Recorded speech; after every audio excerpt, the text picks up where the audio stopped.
Hello, thank you. My name is Spencer Doerr. I'm with INAC, but today I'll be representing the Government of Canada. With me, some of the people are in attendance, some will be coming in shortly. We have John Price, Kim Pauley, and Alexander Ungnalawak from INAC, Ken Landa and Michelle Zarkinson from DOJ, Michelin Manzo and Andrew Mayer from Parks Canada. Just want to thank the Commission for holding this meeting. I know it's been a bit of a logistical nightmare, and we're competing with the Arctic Winter Games. So we have to have our hopes and prayers on success for this meeting and for our athletes. Moving from a Caribou workshop to the fourth technical meeting, we find these meetings extremely important. It's where we share our information and our perspectives. And I think overall it helps us build a common body of knowledge from which we can make better decisions. The Government of Canada has always tried to assist MPC by providing expertise from a technical perspective so that we can develop a draft land use plan that can provide clarity, which includes alignment with legislation, the NLCA, and policy consistency. A plan that respects the authority, the roles, and the responsibilities of each of the implementing bodies, and ultimately a plan that positively contributes to the environmental regulatory regime in Nunavut. The lens or the role that the Government of Canada plays in relation to Caribou, in particular, Canada recognizes the social, economic, and cultural importance of Caribou in Nunavut and sees the significant public concern. Further,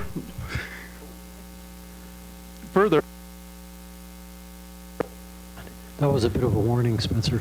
Yeah, so I feel like Cuba Gooding Jr. at the Oscars. Could you slow down a little bit, though? Sorry. I know you're excited and all that, but further, we know that these concerns are shared beyond Nunavut's borders, across the territory and throughout Canada. While the primary responsibility for Caribou is with the public government, the Government of Nunavut, with co-management systems outlined in the NLCA. However, there are overlaps with what the Government of Canada does in their responsibilities to support sustainable resource development and the protection of the environment. This includes INAC's responsibilities for land management and various federal wildlife acts and regulations. Another point that we'd just like to highlight is the Government of Canada does have responsibilities, as does the Government of Nunavut and NTI, for the acceptance of the Nunavut Land Use Plan. So collectively, we need to look for common ground and look for recommendations that provide a reasonable chance of a draft land use plan being accepted. This will invariably require that we listen and hear everyone's perspectives and try to incorporate them into the plan.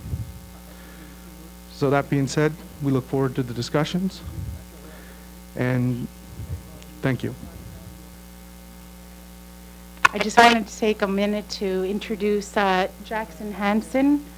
He is a Inuit Learning Development Program participant, 18-month program that's developed by the Government of Canada and Inuit organizations to expose young Inuit to the workforce, the various positions that are available in Nunavut as a way to facilitate their thinking about the types of careers that they might want.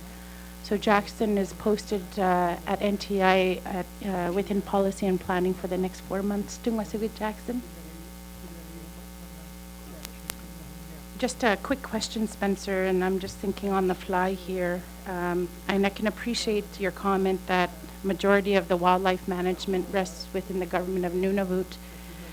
But I'm wondering, does the Government of Canada do like trends analysis on inspections related to exploration or major projects related to impacts on wildlife or Caribou in this matter? Thanks.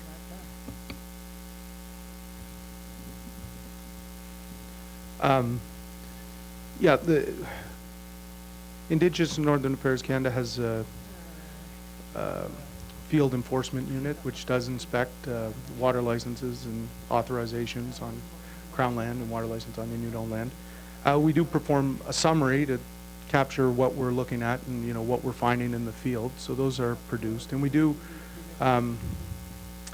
provide copies of inspection reports which get posted, i.e. on the Nunavut Water Board website.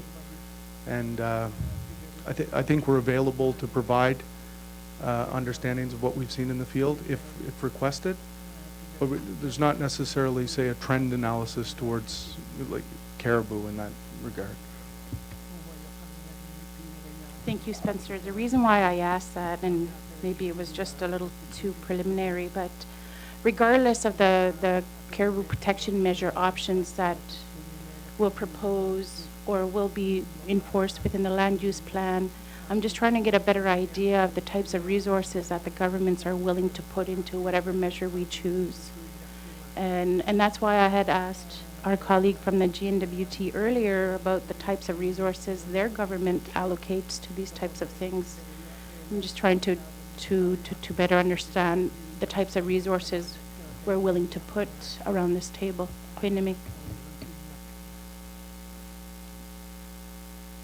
To steal Bruno's comment, I could take that as an undertaking to find out, you know, some more detailed information on the resources that we expend for compliance and enforcement, and other things that may be in relation to, say, caribou protection.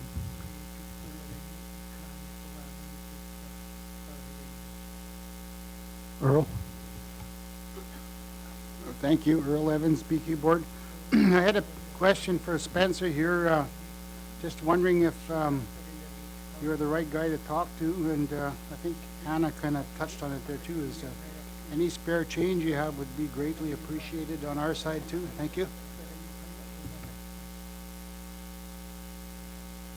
We do support the Beverly Kaminavik Management Board. We have a representative as well, Eric Galin, as well. Yeah. I'll take that on as an undertaking as well. As an undertaking to increase the resources, or as an undertaking to look at increasing the resources? The latter. All right. Are there any other people in the room who would like to make a short presentation? I'm thinking of particularly the elders on the back row. If you'd like to say a few words, you'd be more than welcome to at this point.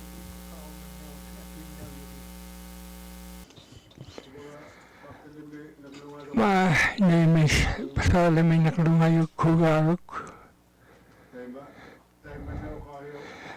All the discussion this morning, I could understand most of it. It's related to caribou protection, anything related to it.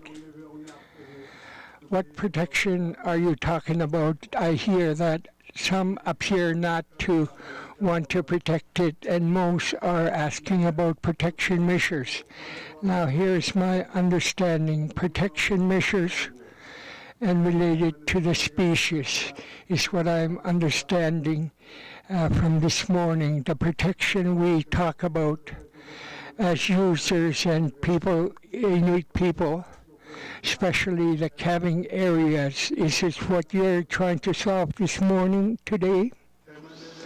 If so, what's there to talk about? It's been there for generations. And through here, what else are you talking about in protection? Is it protection for the mining companies, exploration companies? What is it that you're talking about? Who are you trying to protect?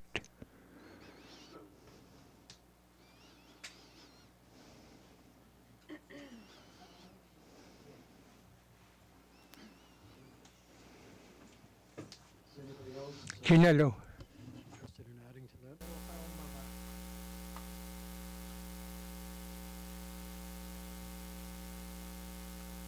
that? All right. Were there any other comments or questions that people had of the GN? I don't want to shortchange that exchange. Warren. Thank you, Mr. Chair. Our president should be here in just a moment. I believe he's been working with his staff on a statement over the lunch break, and I think he'd like to present that when he returns. Thank you.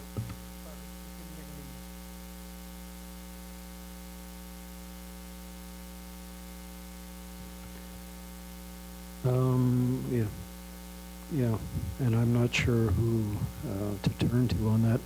Perhaps I can ask the Planning Commission what it expects to get out of this session, and in addition to the obvious objectives.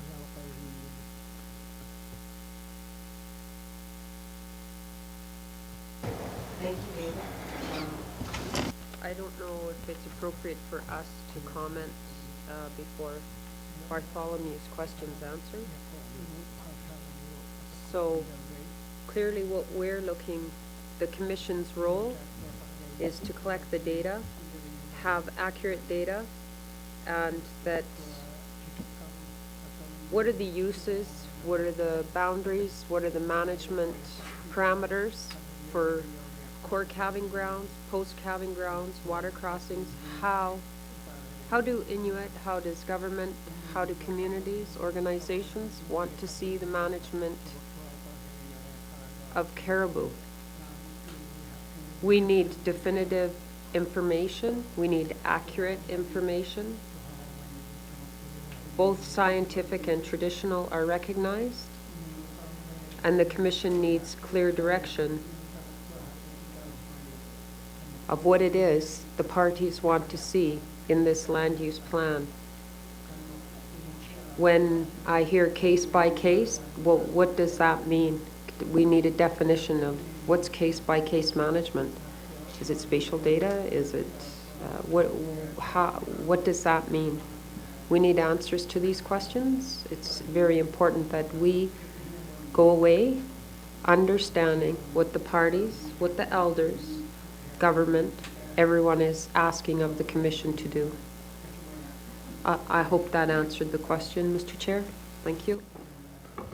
Yeah, thanks, Sharon. And I guess I could add that I think what we're trying to do here is ensure that we have both a healthy economy, healthy caribou herds, and healthy communities. So the direct answer to your question is, yeah, we're trying to identify a path forward that will support those three central objectives, which means kind of looking after each one of them in the context of all the others. So are we talking about protection of calving grounds? Yep. Are we talking about supporting a sustainable economy? Yes. Are we talking about ensuring that communities are healthy and the environment is healthy? Yes. So all of those things are being discussed here. The challenge is to come up with an approach that enables all objectives to be met without compromising any one. And it's not obviously not an easy task. Go ahead. Thank you, Chair.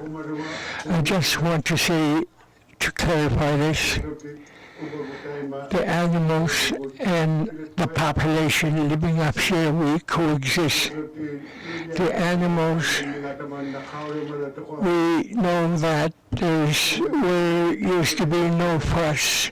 When it comes to animals, we know how to approach, we know how to control ourselves. And at the time, there was a strict customs in order to achieve our hunting in the land. I'm saying this because, caribou appears to be disappearing, and we all agree to this. It's because sensitive to noise, to the smell. They're not like us. They could acutely smell, they could hear. the whole territory at times, in certain times, is very noisy. And this is a big factor, and we have known this for generations when we hunted in the past. We were quiet. We didn't make any noises because we know how sensitive they were, their acute hearing, and they were not easy to catch because of their acuteness of smell, hearing, and we have this knowledge for many years. We were careful, and this has been our life for many years. And we wonder why they're disappearing now. Because of this noise, noise everywhere, coming from everywhere. And we ask ourselves, why is caribou disappearing? If you ask me as an elder igloo dweller, I would have told you what the problem is. And machinery, we used to have serenity in hunting in the old days before everything arrived. Today they appear to disappear, the hunters. There's aircraft hunting. They go to caribou herd in aircrafts, helicopters, and the noise it creates, and we wonder why it's disappearing. Thank you for this short notice. I would really love to participate with you to find solution. Okay, Sharon? Thank you, David. Just for Jimmy and everybody that's sitting back there, you are welcome to participate in the comments. So just because you're sitting in the back row, Bartholomew, thank you for commenting. We do want to hear from everybody. Thank you. Thanks, Sharon. So we'll move on now to discussion of season. Yeah. Thanks, Chair.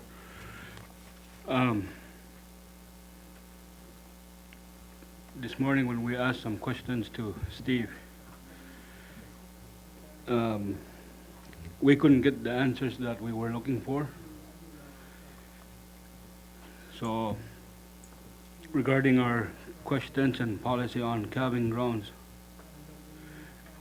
I would like the Premier Taptuna to come here this evening and explain himself to us why they've changed their mind.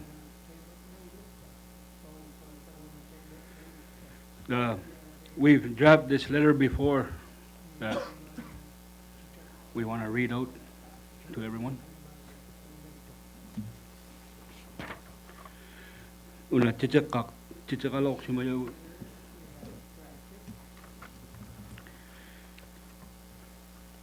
It's going to Government of Nunavut. Government of Nunavut support for mining on Caribou calving grounds. I am writing to you today to express my disappointment in the Government of Nunavut's decision to support mining and mineral exploration in Caribou calving grounds. The Kibadlak Wildlife Board has long supported protection for caribou calving grounds and was very happy that GN supported our position before. It was very disappointing to learn that the GN changed its mind and no longer wants to protect calving grounds. The KWB, Kibadlak Wildlife Board, believes that GN has made a very irresponsible decision. Mining in caribou calving grounds could have detrimental impacts on hunters in the Kibadlak region. And I know it's not only the Kibadlak region.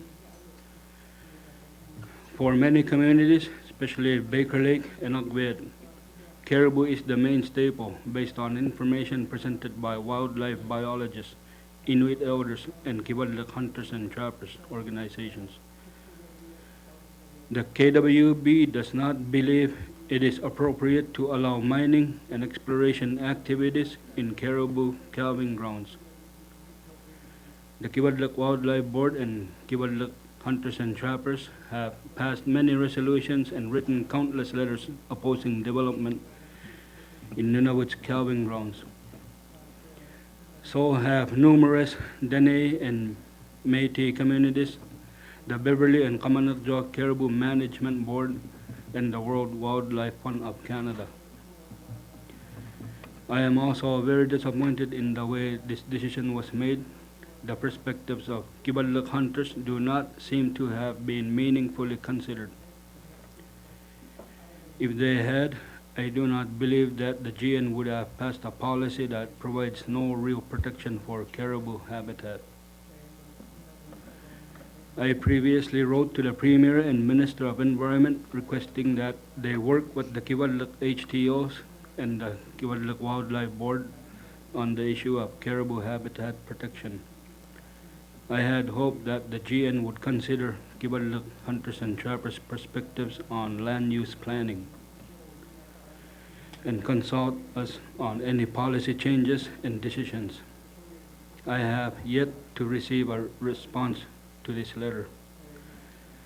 Last week, hunters and trappers from Chesterfield, Inlet, Agbet, and Baker Lake wrote to MLAs expressing their views on land use planning. One of these letters was tabled to the Legislative Assembly by MLA Tom Sammoktok. Mr. Sammoktok said he would be asking detailed questions about the issue later in the sitting. However, a decision was made by Cabinet to support mining in calving grounds before Mr. Sammoktok was able to ask questions.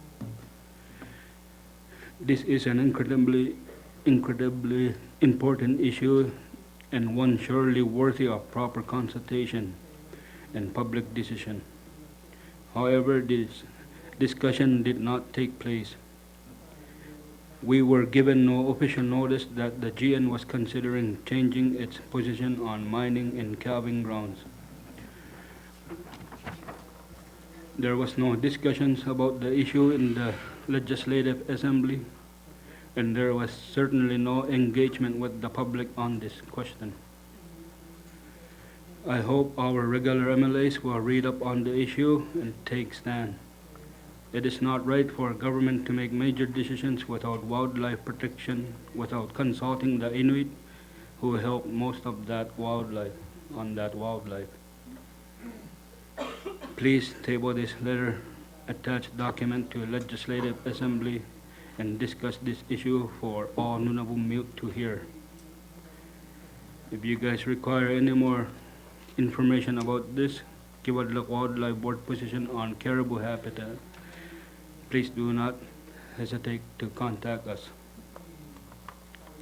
This letter we wrote and representing Kivalliq Wildlife Board, I signed the letter, so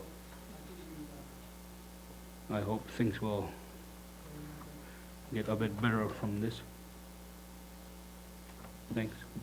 Thank you, Stanley. I suspect that'll get their attention. And we'll see what the response is. Any other comments before I close off this part of the agenda?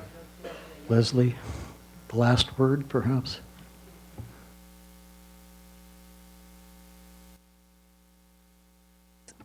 I just had a technical question again, in terms of how our board would be writing letters of our own. So it would help us to understand how this position was developed, because all we know right now is it's a GN position, and the Department of Environment says it's not just a Department of Environment position, but we don't know what information the Department of Environment provided to the government and to the cabinet, and how the decision was actually made, like was the process, and it would help us to understand that so we could,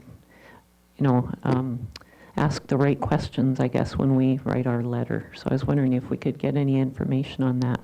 Thank you. Steve, can you address that? Thank you. Steve Finks, Government of Nunavut. If you're asking For the details of how the government of Nunavut came to this conclusion, I don't think I could provide that, except to say that it was a senior decision made with input from the rest of the government of Nunavut, and it's now an official government position. I can't really provide a detailed list of description of how that decision was made, except it was an internal decision. Thank you. Warren? Thank you, Warren, for the Kivalliq Wildlife Board. Does the GN have a response to Stanley's request that somebody who can provide that information come here, preferably a elected political representative? Is there any way that's feasible? We're right across the street from the ledge. They're not far. Steve Pinkston, Government of Nunavut.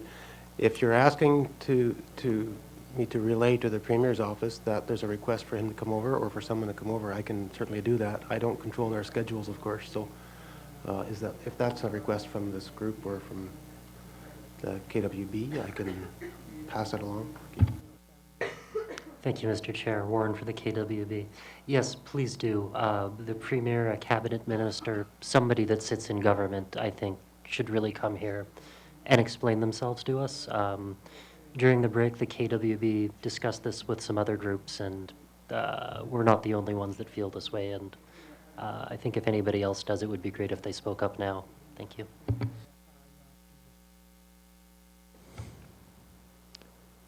All right.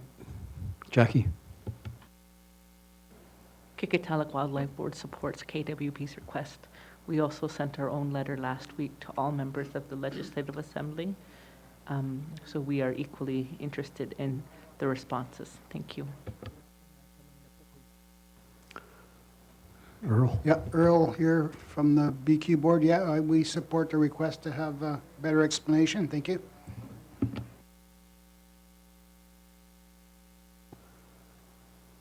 All right, well, I think it's fair to say that there's, oh, sorry. Yes, Peter Kaplov from KRWB. Yeah, we're in support too for your. We also sent a letter to Department to the Ledge regarding this matter. Thank you. Thanks, Peter. So I'm going to wrap it up. I think it's fair to say that there's strong interest in hearing a more detailed explanation of what transpired. Earl? Yeah, could you ask him to bring some donuts too, please?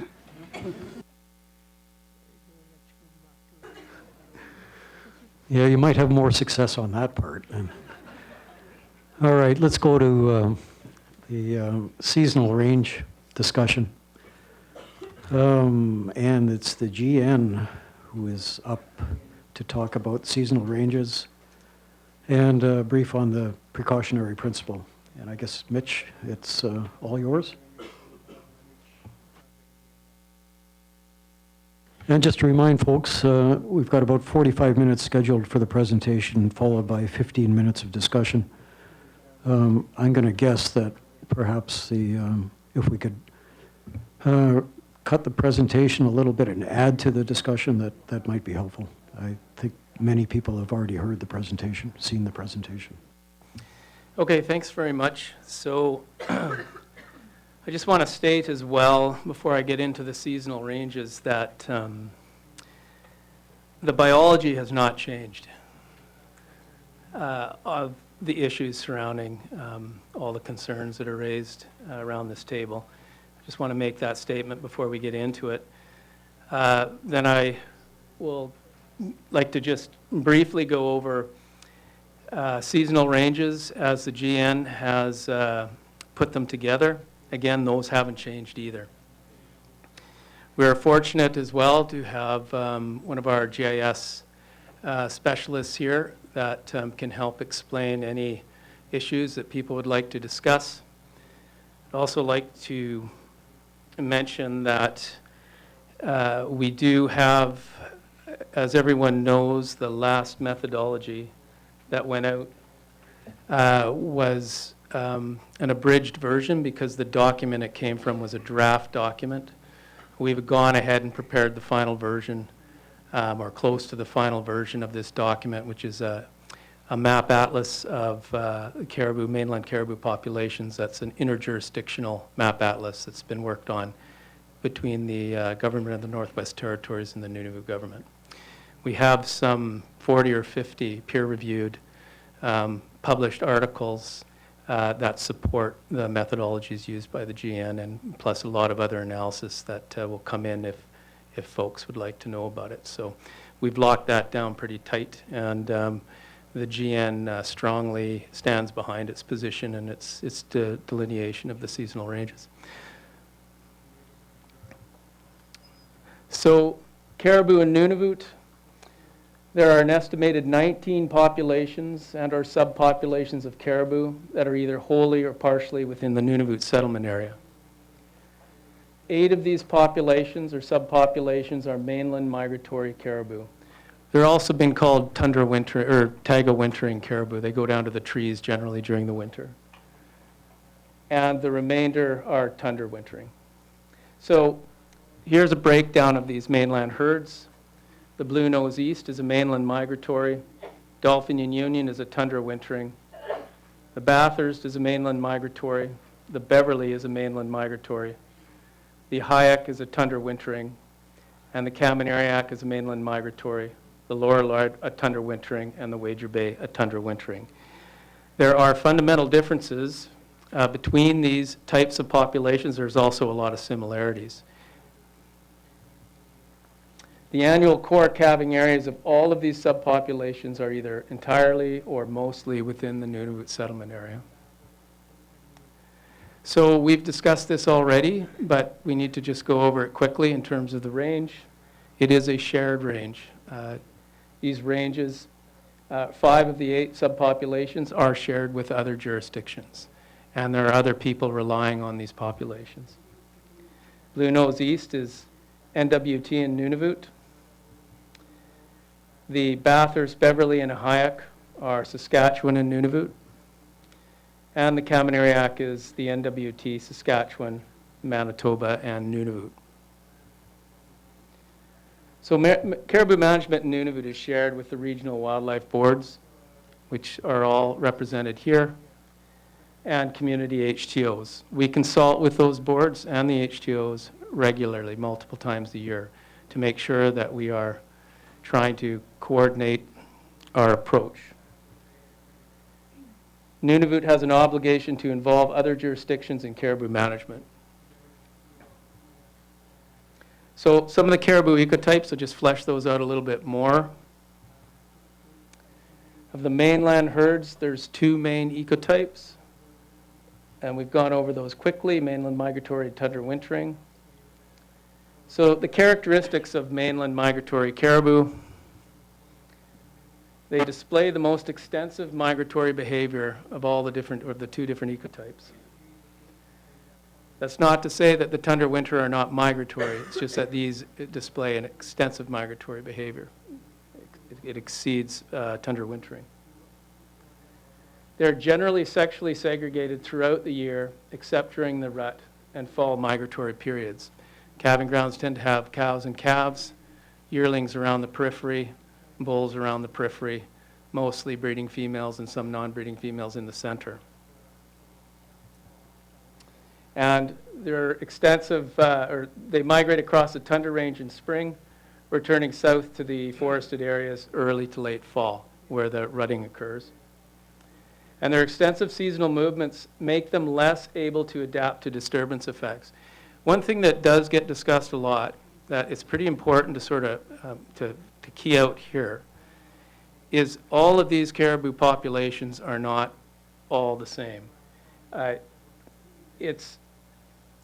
These mainland migratory populations are not hanging around one area in a way that they could get used to or acclimate to various noises or various smells as were raised, or various sights.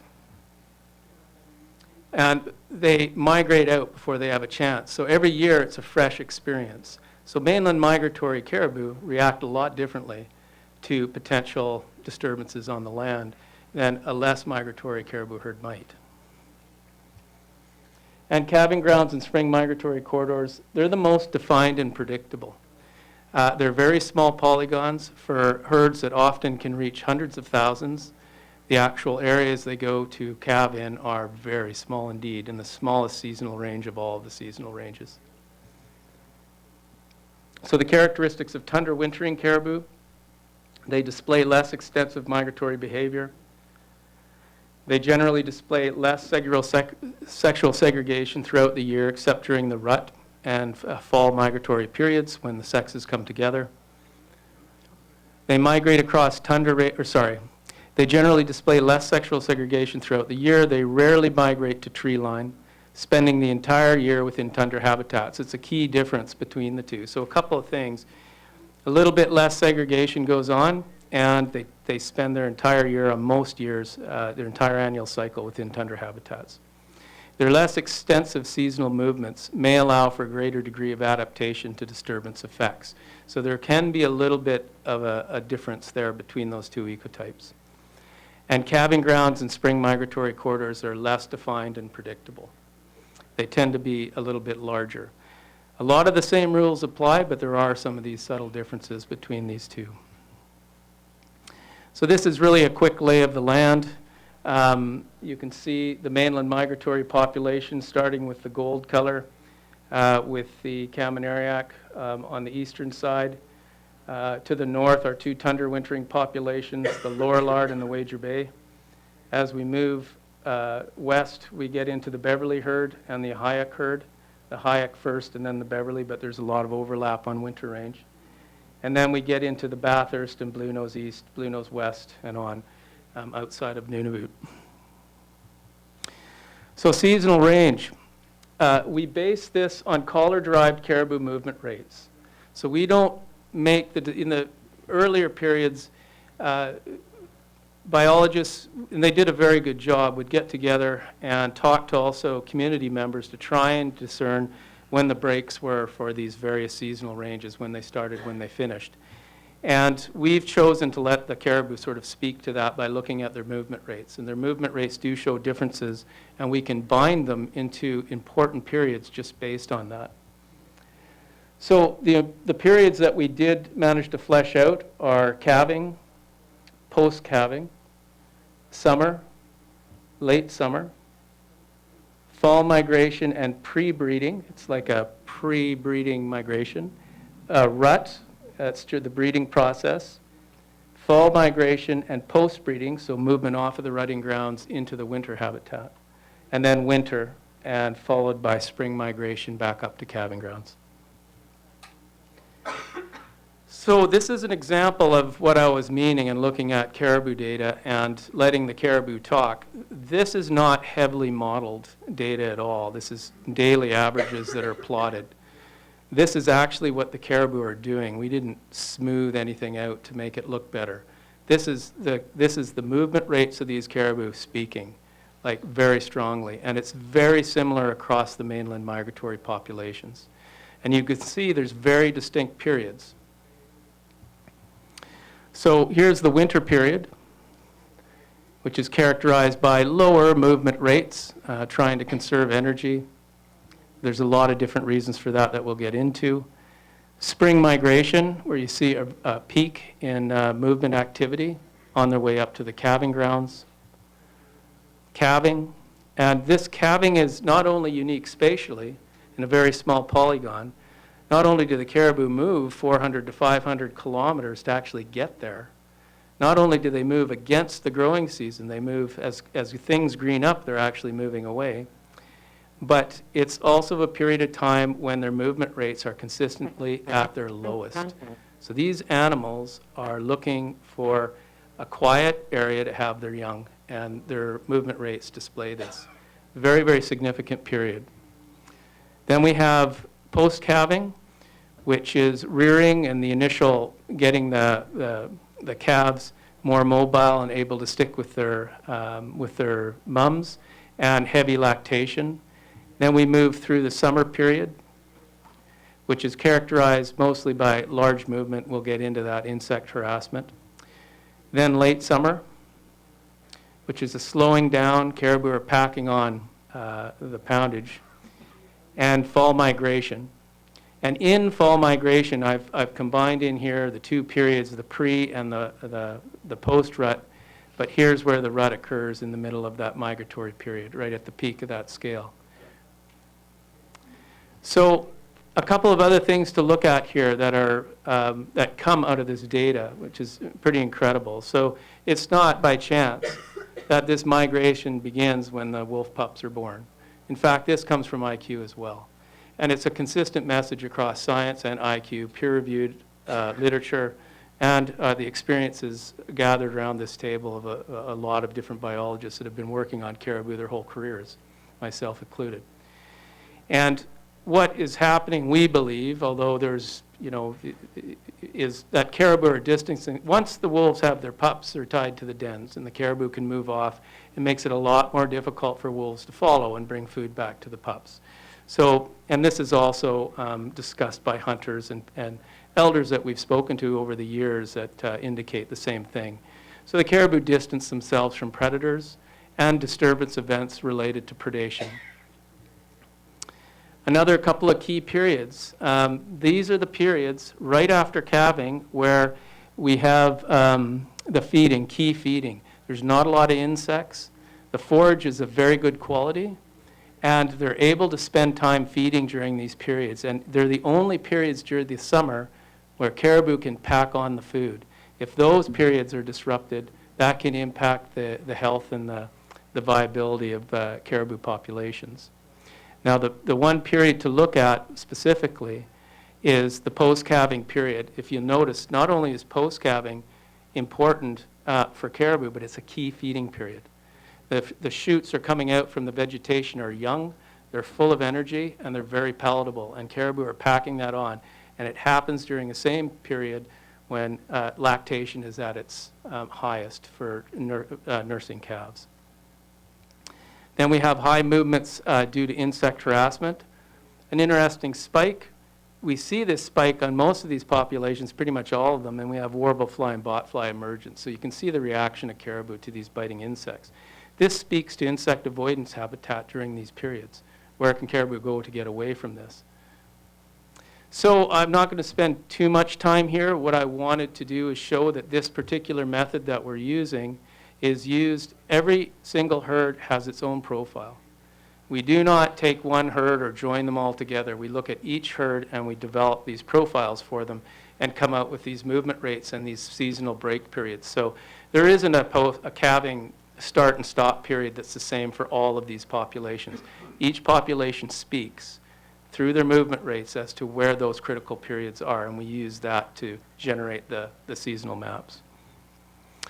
So I'm just going to go quickly through the different calving periods, and then we can maybe have some questions, or the different seasonal periods. So we'll go quickly with some characteristics of these seasonal ranges and sensitivities to the seasonal ranges. So in calving, it's late May to early June, and that's a rough estimate. Each population varies a tiny bit, but that's just a rough guideline. Characteristics are they're spatially the most concentrated and predictable seasonal range with the lowest daily movement rates. And these are both substantial events that happen during that one period. Predominantly occupied by breeding and non-breeding females and newborn calves.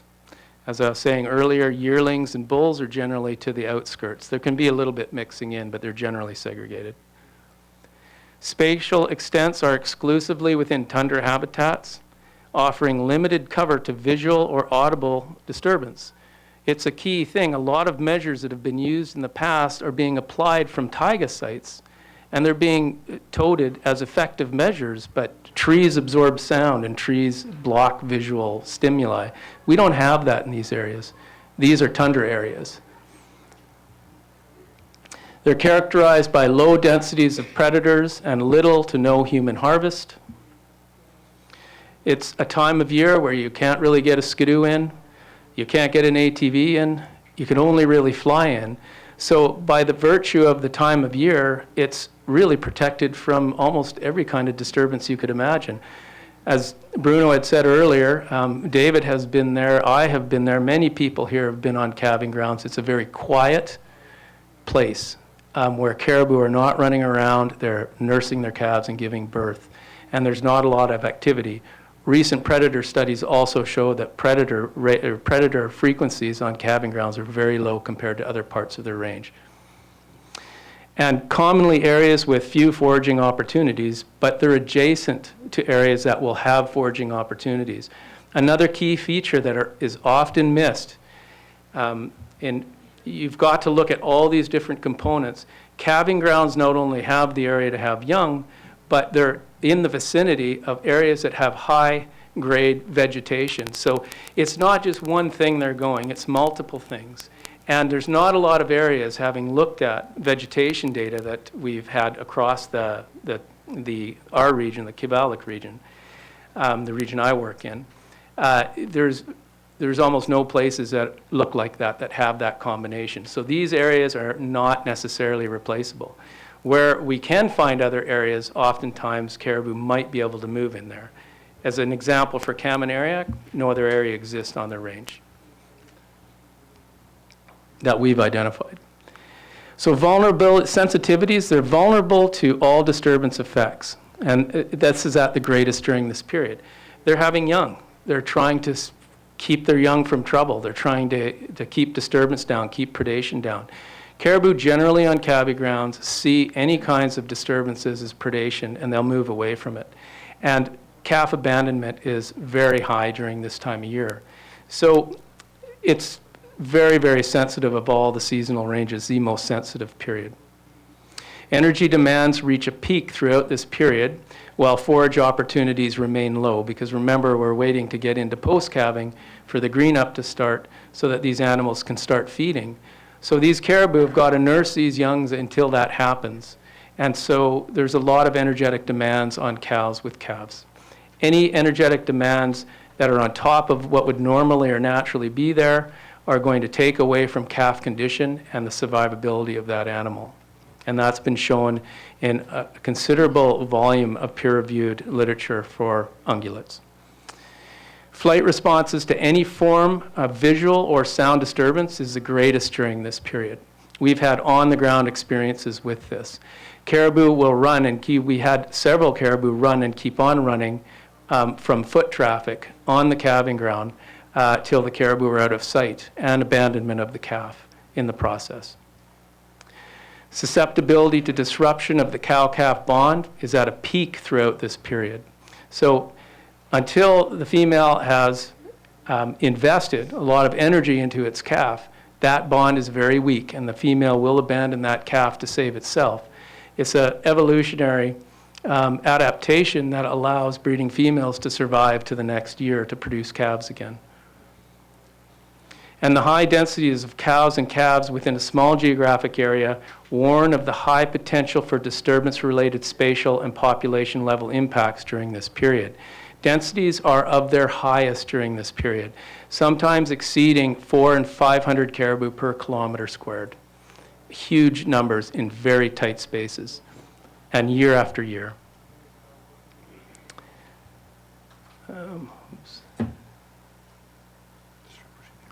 Okay. No. There we go. So this is the calving ground, and we can put this up. These are the polygons that have been generated for calving, seasonal range, all the way up to the 100% utilization distribution. And as you get darker, those are the higher density areas. So post-calving in summer is late June to mid-August. Characteristics and sensitivities. It's a time of year when the energy demands on cows nursing calves are extremely high. Calf survival depends on intact cow-calf bonds and continuous milk production. Continuous milk production requires continuous feeding. Generally occurs within and directly adjacent to calving grounds. Primarily cow, calf, and yearling groups move together in search of high-quality forage to sustain milk production and build fat reserves. More extensive than calving grounds, but similarly used in a temporally, so time-wise and spatially predictive manner. Biting insect emergence begins and increases throughout the latter half of this period. And the most extensive daily movement rates occur during the latter half of this period as insects start to harass more and more animals. Sensitivities. Biting insects can significantly increase energy expenditures, impacting forage intake and milk production. There are high energetic costs associated with the displacement of caribou from insect avoidance habitat. Displacement of cow-calf pairs into marginal habitats will reduce energy intake and, in turn, milk production. This is a very real thing that has been documented. These aren't things we're just dreaming up. This is all based in science and observation. Susceptibility to calf abandonment throughout the period. Environmental stressors are generally low early in this period, allowing for extensive foraging. That's in the early stages. Remember that circle of the high energy forage intake. Mechanized transport, aircraft, roads, and their effects on increasing disturbance and human harvesting are of the greatest concern within these areas because they disrupt caribou from feeding and from taking care of their calves. And you disrupt feeding, you disrupt milk production. General disruption of foraging behavior of cow-calf groups will negatively affect cow health and calf survival. Again, this is grounded in peer-reviewed literature. This is not something we're pulling out of the air. This is factual. And here we have just a general look at the post-calving area. Again, smaller polygons, but quite a bit bigger than the calving areas that we're showing earlier. And then actually we're including summer, so early summer there as well. So you can see how it's starting. These areas are starting to expand. So late summer, which is mid-August to mid-September.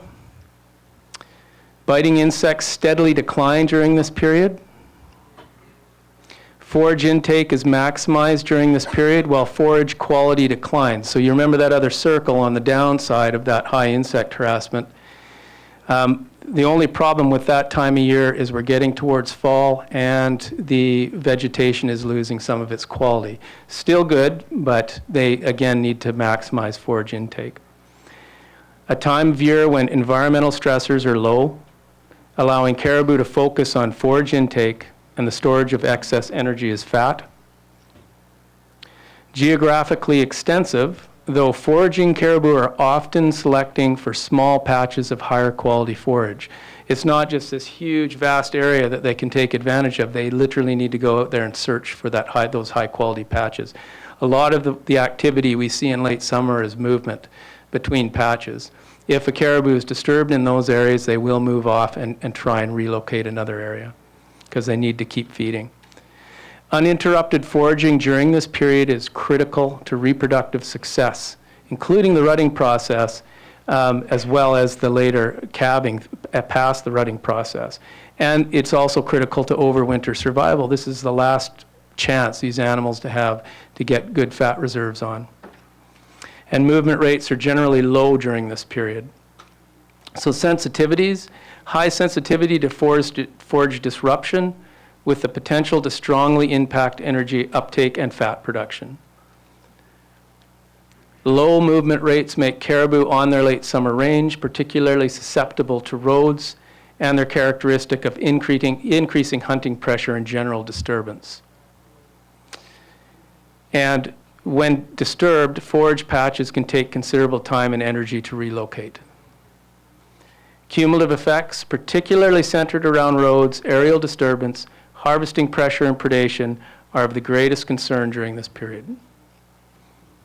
And you can see how these areas are starting to expand even more. So we do have larger areas.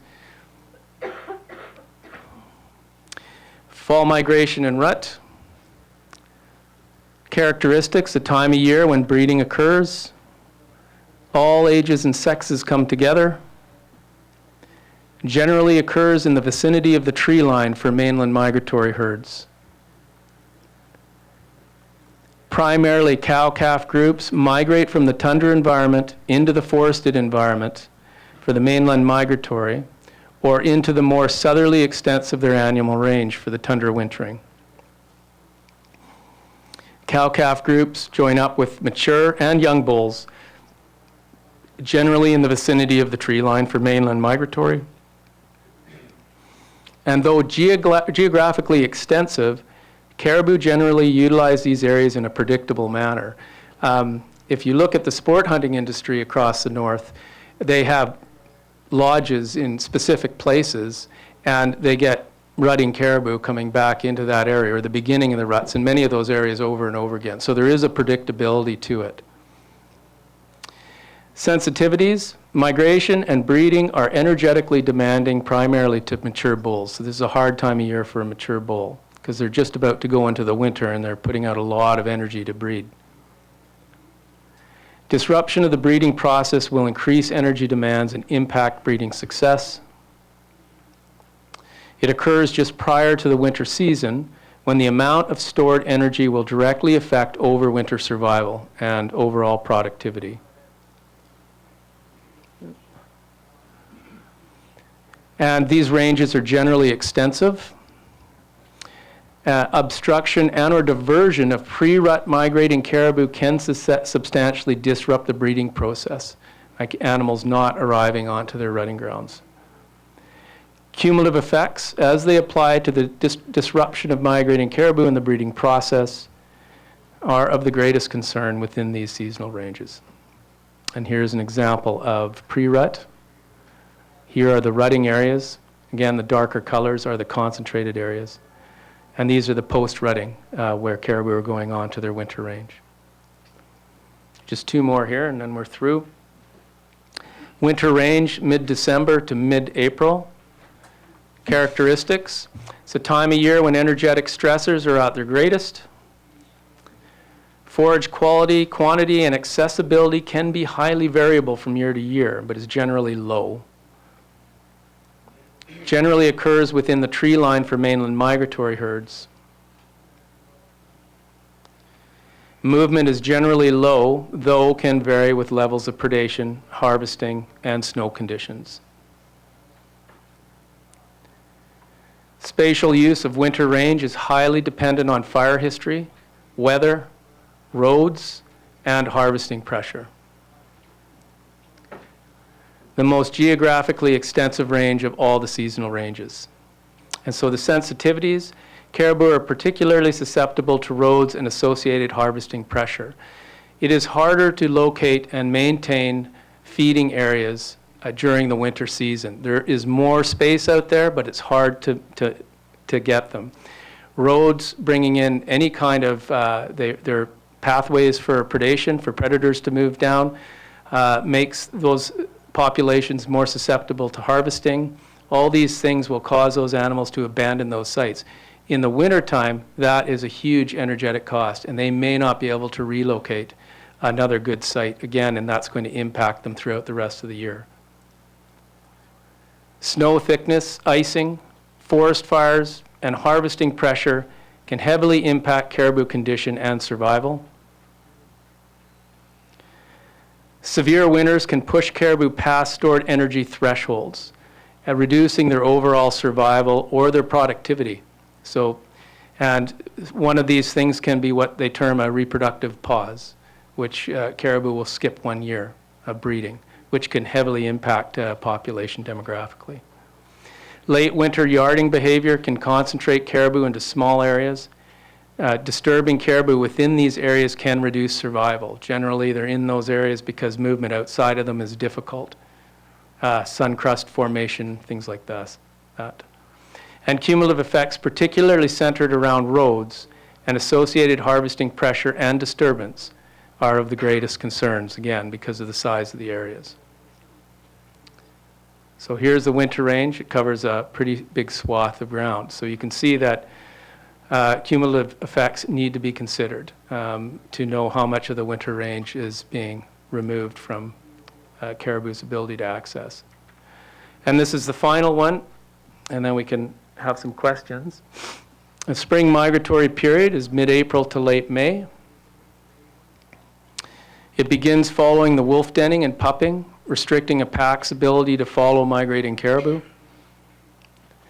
A time of year characterized by declining energy reserves and increasing energetic demands for parturient cows, so for pregnant cows. Forage quality and accessibility along migratory corridors is generally very low. primarily cow and calf and yearling groups migrate from the wintering grounds to the calving grounds. Migratory corridors are generally linear and used annually in a spatially predictable manner. And daily movement rates are high during this period, often covering hundreds of kilometers, 400 to 600 kilometers generally. Sensitivities: disruption and or diversion of migrating caribou can have serious energetic consequences. High susceptibility to predation during this period. Diversion of the spring migrating caribou could delay arrival times onto calving grounds, leading to calving outside of these areas and corresponding increases in predation and reduced calving success. This again is a well-documented phenomenon in the literature. Disturbance of migrating caribou can modify spring migratory corridors and calving extents. And linear features, obstructions, or disturbance during migration can disrupt and or divert caribou. Again, a lot of this stuff we've seen now recent work that's come out showing the effects of roads on migration, fairly serious effects. And we also have a lot of good IQ talking about how if leaders in a migratory group are disrupted or turned, it will lead almost the entire group onto into a different area. So these are all really well founded. And you can see too that these corridors, if you look at the, I'm not sure. Anyway, we've got a quick, we've got that one. If you look at those corridors, you can see that they're very distinct. Spring migratory corridors are some of the most predictable of all the migratory corridors. Do you have that animation? Oh, okay. So we've got an animation too that we just put up. We could just put up there in a second when we get the computer back up and running.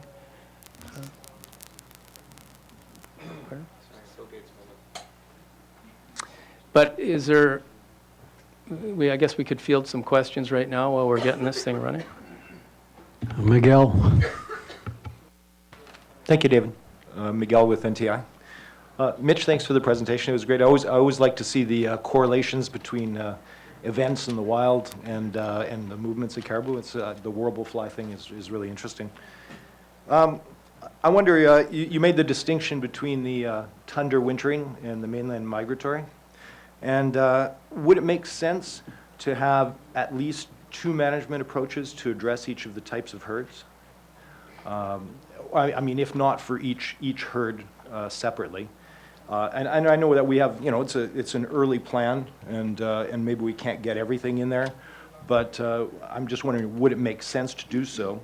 And if you were just to separate it into the two different herds, the tundra wintering and the migratory, or mainland migratory. Can you suggest some differences that there could be made in those approaches, if you would agree to that? Thank you. I think that we would have to, it's certainly something that's documented that we're seeing stronger evidence of. It would be something that I think would be worthwhile talking about further, absolutely. There are some pretty substantial differences between the two groups, although general behaviors and sensitivities remain fairly consistent. Notably, that calving grounds for tundra wintering caribou herds tend to be quite a bit larger, and although predictable, not the same as a mainland migratory.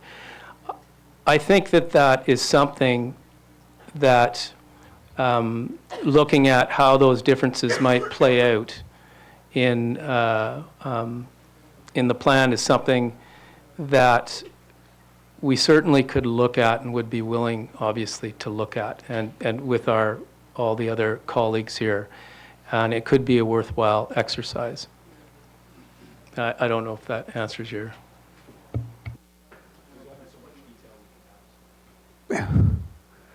Thanks, Mitch. Do you want to describe the video?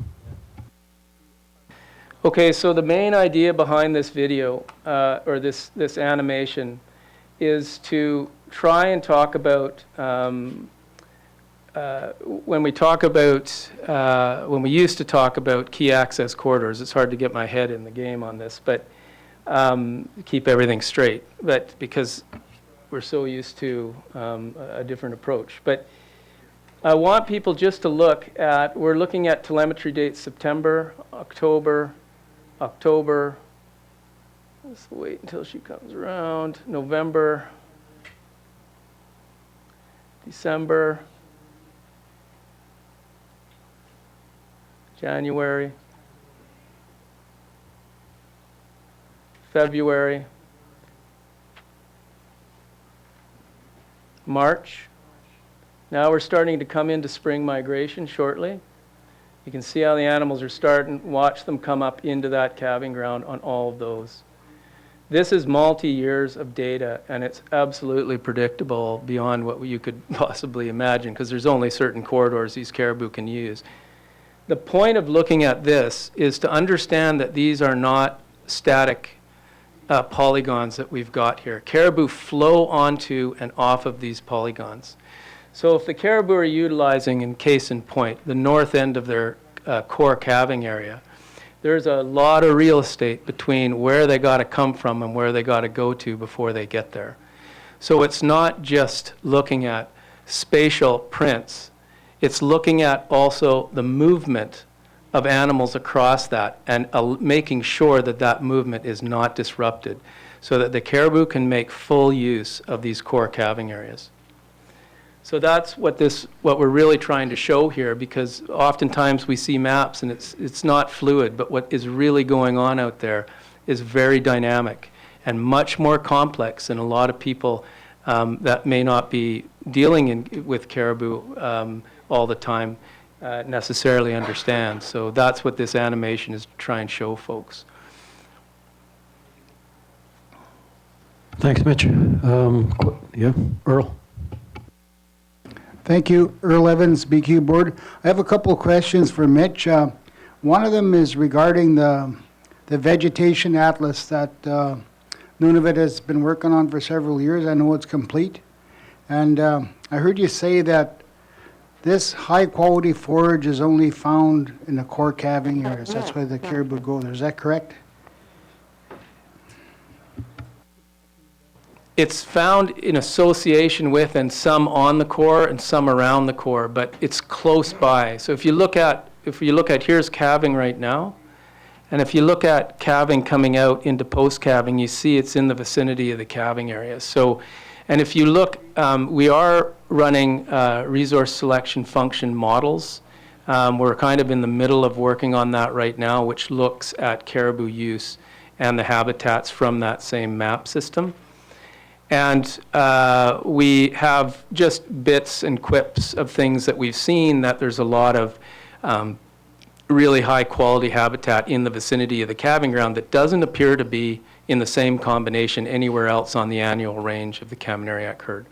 So on some of these other populations, there were multiple, there has been multiple areas. This is all the very beginning of looking at this. So I would say that there are good feeding areas in the calving grounds, but most of those areas are just in the vicinity, just outside. It's very rocky in the center of the calving ground, and then it gets to a lot of wetlands as you move out a little ways outside of the calving area, the core calving area. So it's a bit of a mix of both. I seen that that atlas, and it's a lot of work went into that, and it looks very detailed. And so I was wondering if you're to overlay, go to that page on the atlas and look at the vegetation on that, that would tell you that that's what's on the ground, because you guys have checked that out, right? What's there? Is that correct? Yeah, that's correct, and it's exactly what we're doing right now. We just haven't got to the end point of doing the analysis, but that's exactly what we're doing. We're in the middle of working with that with John Belanger and actually Castless. A firm we've been working with for the GIS. So it's ongoing right now. Yeah. One second quick question. The Beverly herd this year, for some reason, I think it's the first time that I've ever seen it. They wintered up on the coast this winter. So in your estimation, do you think that the energetic costs of them not coming down to the migration and having to migrate back in the spring and no hunting pressure up on the coast, do you think you can expect an increase in the number in that herd this year? It's really hard to say because it's going to depend on what the food was like where they were. If they had a hard time finding food and there's other reasons, maybe burns, why they couldn't penetrate into the taiga, you know, it's hard to, we'd have to figure that out. And I haven't really looked into that aspect, and I don't think we have a lot of information that would help us do that at this point in time. But we will probably find out because we're scheduled to go into the Beverly herd this year and run a reconnaissance. So we'll be looking at calf production and relative densities across the Beverly calving grounds. So we'll be able to better report back as to whether that had an effect or not. Thank you, Mitch. And I was just talking to some of the trappers that were up on that north end, and they said this winter there was a lot of overflow and a lot of real bad ice up in the area, and they figure that's why the caribou didn't come down below the tree line there, because the conditions weren't very good. And that's a really interesting observation because that's happened a few times and reported by Lac Brochet and Tadoulie Lake residents, that the caribou, in years that they didn't come down, they said the rivers were very undependable and very dangerous to travel, and they figured that that had something to do with the caribou not penetrating further into the taiga.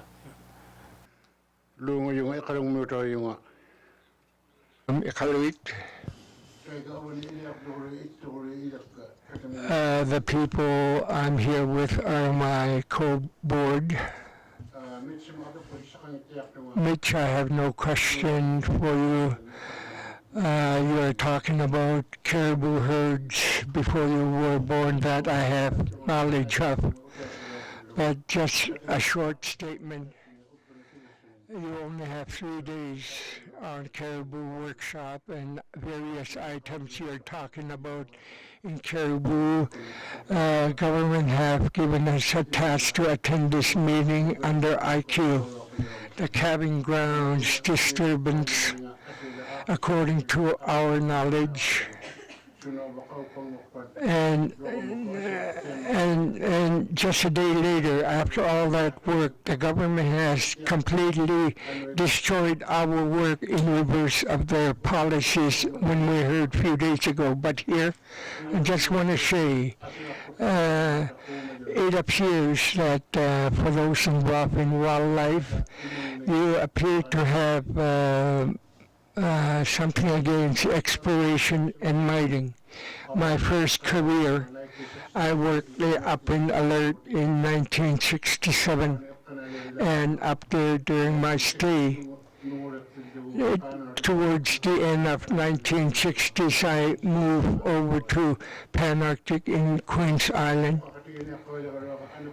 The person I wanted to, the Greasebeard Mary, she have intimate knowledge in Caribou and muskox movement when Panarctic went in heyday. She's not feeling well, so she lives in my discussion with her. I live in Iqaluit. I know I'll be buried in Nunavut. I've been up here for 68 years. I'm not originally from Iqaluit. I'm from Arctic Bay.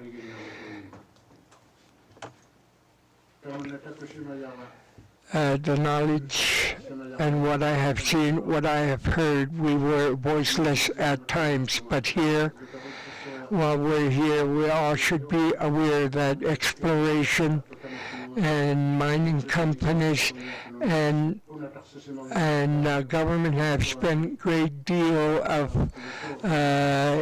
fighting these two industries. You've spent quite a bit of money. And I think what's dangerous in our knowledge, the government, when they count polar bears and caribou, for example, but our wildlife. It's hard to predict what's going on now with wildlife, even hearing government statistics, polar bears, and many have come out suffering like some people have. Some food are not, some polar bears are not good for food anymore. They're all marked by government establishments. Studies, according to Inuit Karimaya Tukangit, some your researches are really undesirable to look at. You use nets, you use needles, and you show it on TV and tell us that this is a rational study. It really hurts my heart. You don't tell us how long you chased a caribou in order to nen it. You don't tell us how many you have killed or studies have killed in their course of studies. When there's too much stress in caribous, they die. So you tell me something makes a rational study where they are, where they're going. That's very irrational. It's ideal. Baker Caribou, where have they gone? It's from the noise. You say it's from helicopters. It's from the noise. All against caribou. So, and you say they vanished because of these noises. I worked in Nunavut. I worked everywhere in the industry. I could tell you a lot of stories, but animals are not only research. There's too much of that. Sometimes they don't go back to their original habitations. For instance, polar bear. When I was younger, we scope it far away. And from here, we stalk, we plan, and how do we get that polar bear? Today, this is our hunting system. We only go after them now when we see them from our eyes so close, and we just shoot them. So the animal behavior 1940s and 60s have changed drastically. They're not what they were before. Like today, our wildlife change now due to something. They come in now to the communities scrounging for food. I just want to say, government of Nunavut and mining companies, government has spent a great deal on research. They're no worse than mining companies, exploration companies. Everybody's the same across the board. So if government can't comply to what people need, following Inuit Karimaya Tukangit, if you believe in the land, and community HTOs, the population of Nunavut should hear. I just wanted to let you know that. Thank you. I need coffee. Sure, yeah. Could I have a coffee, please?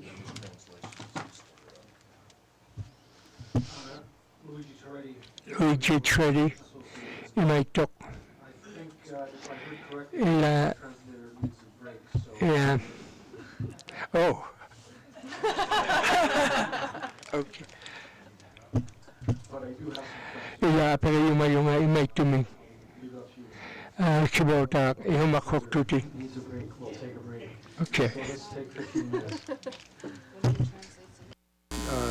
Decision-making on the polygons and how they were applied to the map. So the question to the GN is the representation of those calving and post-calving polygons on the land use map the representations that the GN wish to see on the land use plan? And I've got two others to follow up. No, they weren't. They were separate from the original GN submission. But the individual polygons were accurate, but they're just merged into a different polygon. Okay, Luigi Toretti, Kitikmeot Inuit Association, for clarification, can you provide information on how the GN would have liked the polygons represented?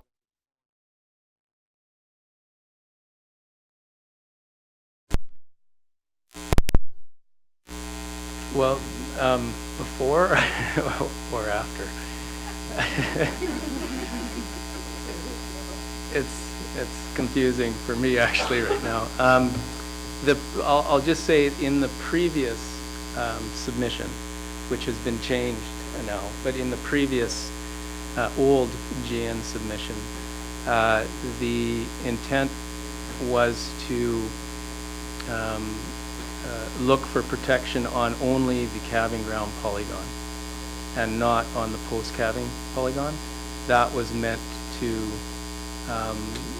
be like seasonal protection in there.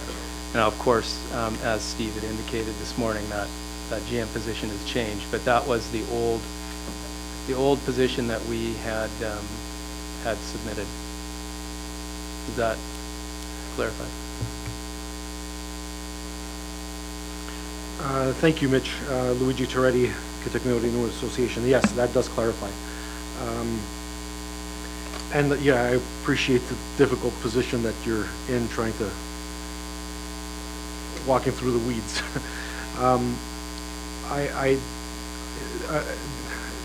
So that was a question before that was kind of developed before this meeting, and obviously there was a clarification on the GN position. The Department of Environment, I'm going to ask the question, but I suspect you haven't had the time to address it. One of the things that I would really like to see moving forward is, are we able to get to a point or a position where if some level of mobile protection measures was the choice to go with, has the GN considered what specific measures would be acceptable to them? I think that's the kind of the can of worms that we need to open up and work our way through. So again, just to clarify, what recommendations would the GN make to improve mobile protection measures?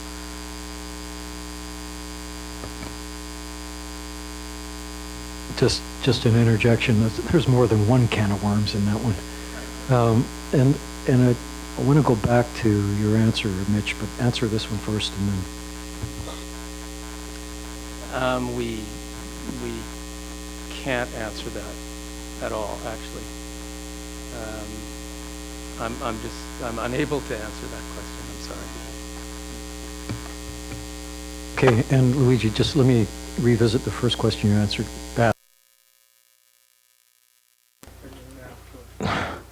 We've heard that the recent change in policy direction was not science-based. We've also heard that the science-based evidence that you've put on the table, the policy about how to apply that aside, stands. So the polygons that you've developed for the ranges, including the calving grounds, stand. All right. Despite the policy, the map stays the same. The application of the map is the question.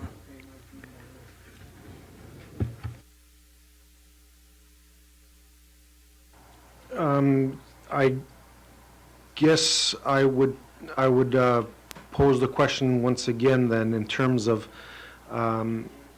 if I understood the answer, that it was, is it true that it is strictly the calving grounds that were put forward as areas that the GN would like to see restrictions on?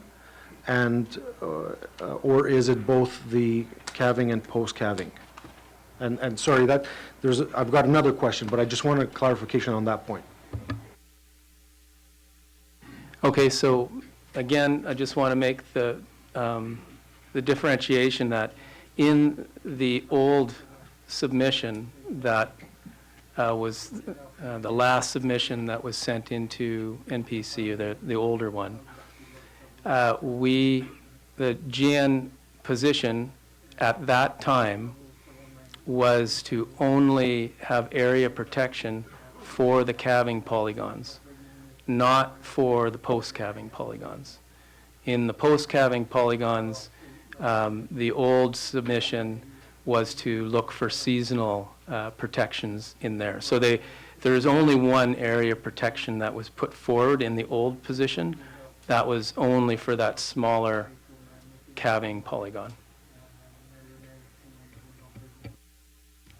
And I want to go back to this again because I want it real clear what I'm driving at. The maps that GN has put forward with regard to caribou use of the range are still scientifically valid from the GN's perspective. What has changed, at least with respect to the calving grounds, is that the GN's current position is that those calving grounds would not be protected. However, the area of the calving grounds is not being challenged internally within the government of Nunavut. That science stands. The decision that was made to change the policy on how to approach protection of caribou has changed, but not the map that shows the ranges. So, and there are other organizations that still advocate protection of those mapped calving grounds, aside from the GN's position. Is that correct, Mitch? Okay. Could you put that on the record, please? Yes, Mitch Campbell, Government of Nunavut. So the polygons that were originally developed and submitted to MPC are still the same. How the polygons are going to be treated is what has changed in the GN policy.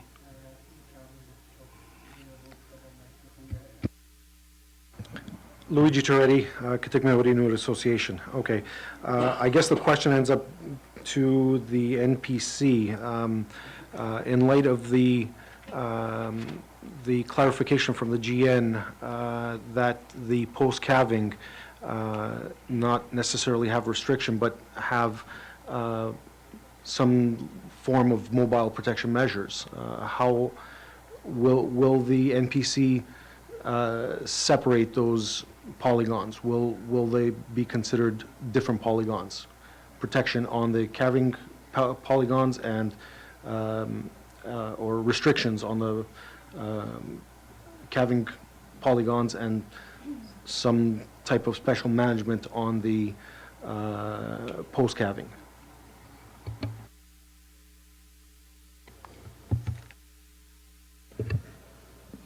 Brian Aglukak, Nunavut Planning Commission, Urviat.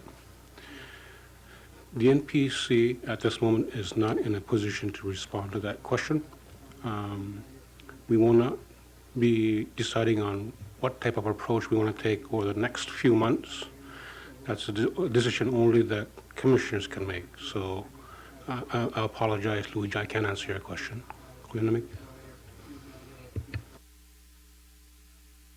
I'm sorry, Mr. Chair, for taking up so much time. I do have one last question.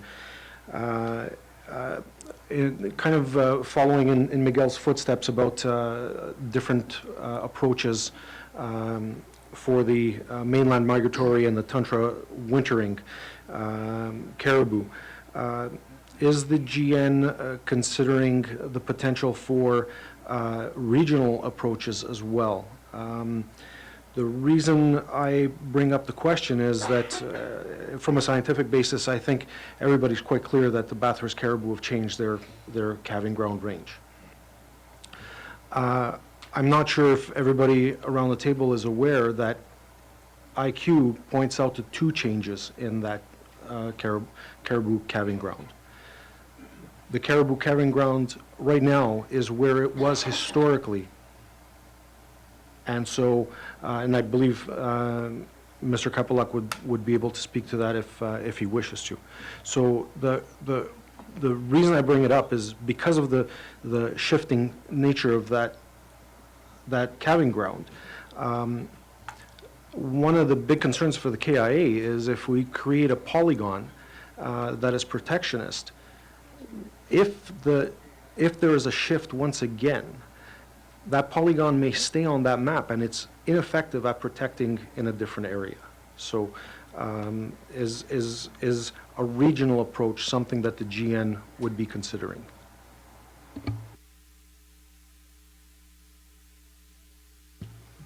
So the GN is trying to tackle with its jurisdictional partners a method of looking at timelines of collar data to be used to define certain seasonal ranges, understanding that in some situations, albeit they usually take a very long period of time for these sorts of shifts, that these shifts can occur.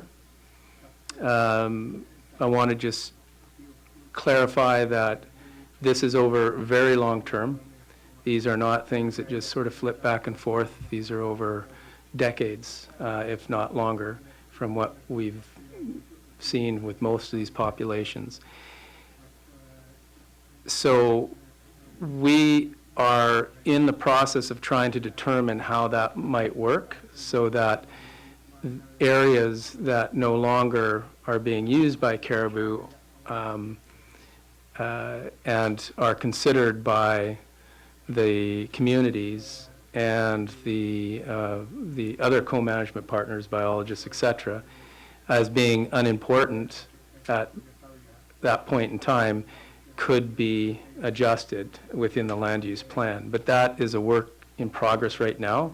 We're looking into it though. So the short answer is yes, we're looking into that kind of thing. We're open to looking into that. Just so this group is aware, the original polygons that were developed, and I believe, Bruno, we're reevaluating everything next year, I think, with all the new collar data. And so we'll be revisiting a lot of these things, and a lot of people will be involved in looking at them. But for right now, the polygons, we're holding them for 5 years, and then we'll reevaluate and add new collar data to reassess those polygons. So it is something we're open to looking at, and it's something we're actually actively looking at right now, trying to establish a process that will offer the maximum amount of protection for these animals by identifying the key areas, the important areas, but also understand the biology of these areas and the temporal nature of these areas. I don't know if that helps, but generally we're open to looking into those sorts of things. Thanks. Last one, Luigi. So, Luigi Toretti, Kitakmiori Nui Association. So sunset clauses are something that the GN would be willing to consider. I'm sorry, Luigi, could you repeat that question? I apologize. Sunset clauses. So a clause that indicates for X period of time, this polygon is is accepted within the land use plan, but after that sun sets, after that period lapses, then either it needs to be renegotiated, all the parties need to come to the table and accept, yes, the status quo is applicable, or nay, it's changed, there's the change in data, and therefore something else be implemented. So again, in terms of sunset clauses, would that be something that the GN would be interested in?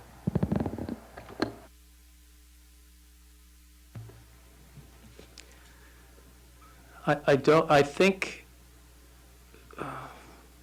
you're making me think here, Luigi.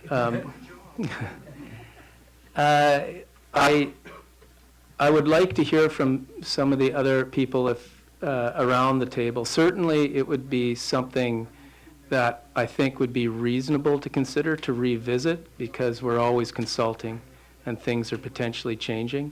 So on the surface, it sounds like a reasonable way forward. We would want to make sure that would be well consulted amongst our communities and our RWOs, and then also consulted with our jurisdictional partners. But on the surface, it sounds like a reasonable way forward. Yes.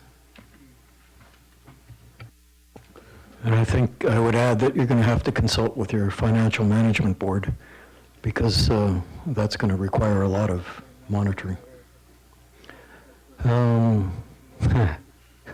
What was your name again?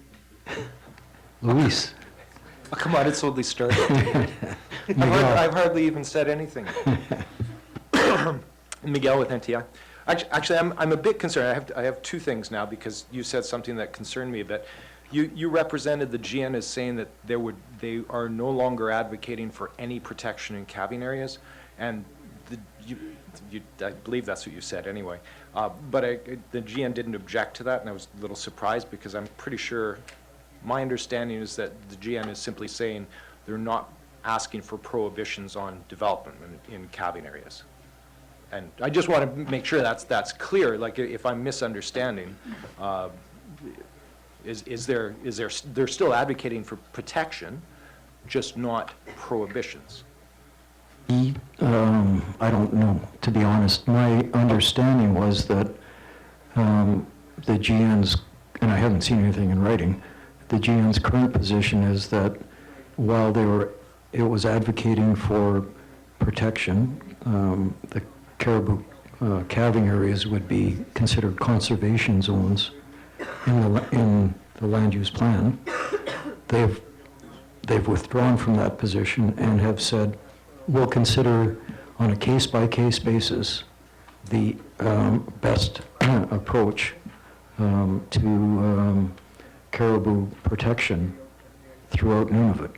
Right. So I interpret that personally to say that the position that caribou calving grounds be effectively created or designated as conservation areas is no longer valid. Miguel with NTI. But that's just my opinion. Maybe somebody from GM. And yeah, perhaps they should speak to it. Ask GN to speak to that.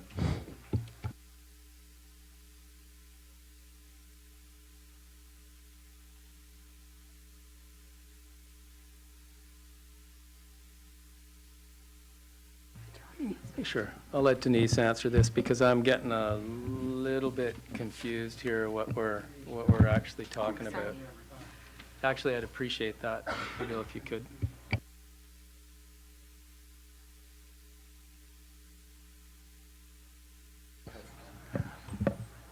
I hope this helps.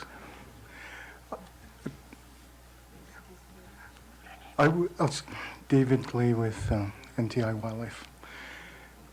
I would like to know what the GN policy statement or position is, please.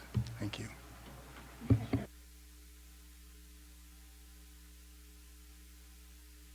No, I'm not going to. Are you going to read it in? No. Okay, Denise Bakey with Government of Nunavut. Just to make everything less clear and more muddy, here's my attempt. So we're not necessarily advocating for habitat protection anymore. Is it being designated as a protected area polygon? Now understanding our position has to be fully fleshed out, as this is a recent development. So as Steve stated earlier, that we would support development in calving grounds and key access corridors on a case-by-case basis with associated seasonal restrictions, mitigation plans, etc. The exact details of what we are going to implement have not been worked out yet, so I apologize if that made it worse. Miguel?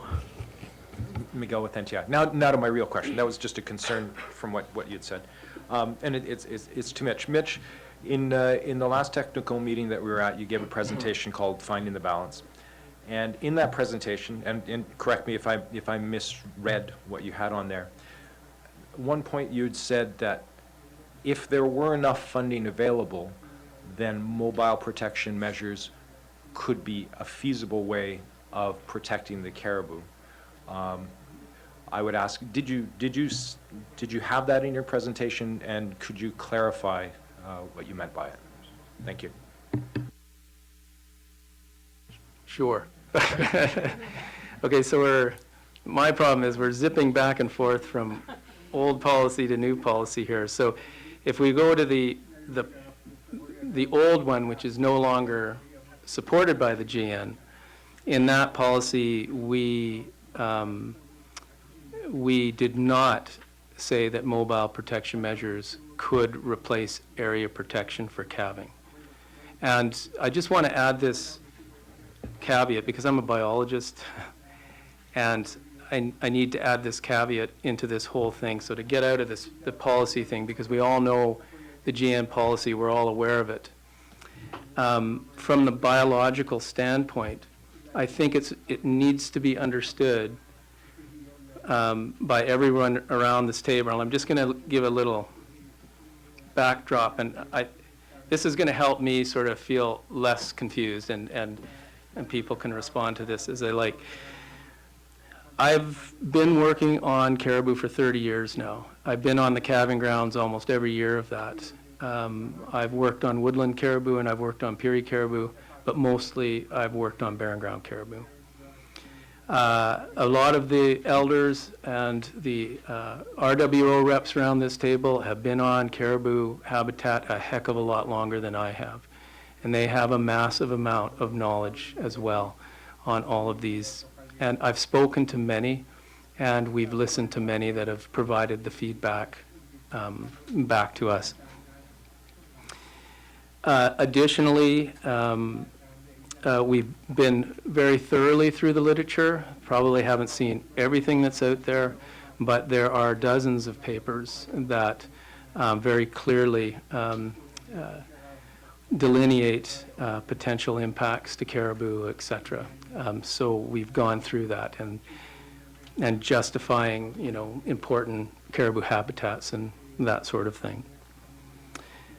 From a biological standpoint, positions aside here, there is a reality to where we're going here. And the reality is development on a calving ground will impact caribou. We know that. It's not something we're guessing about. There is some question as to what the magnitude of that effect will be, but it will impact caribou. And I just want to make sure that we're very clear. And this is from the synthesis of my personal experience, working with colleagues around the table, and speaking with elders and hunters.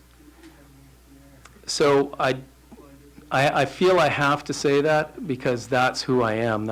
I'm a biologist, and I want people to understand what is going to potentially happen, that there will be some sacrifices that will have to be made when we go into a calving ground and develop in a calving ground. So I'm not speaking to any positions. I'm just trying to lay out the biology and say that that biology has not changed. That has stayed the same. In fact, the biology with new research that's being done is becoming clearer. So that being said, I just because I was getting confused, I thought it was good to just put that out there on the table. And I think I'm speaking for my colleagues here as well that have looked into these issues as well. And I don't know if that helps or doesn't help or what it does, but that doesn't change the current policy framework that we have to work within now, and clear as mud.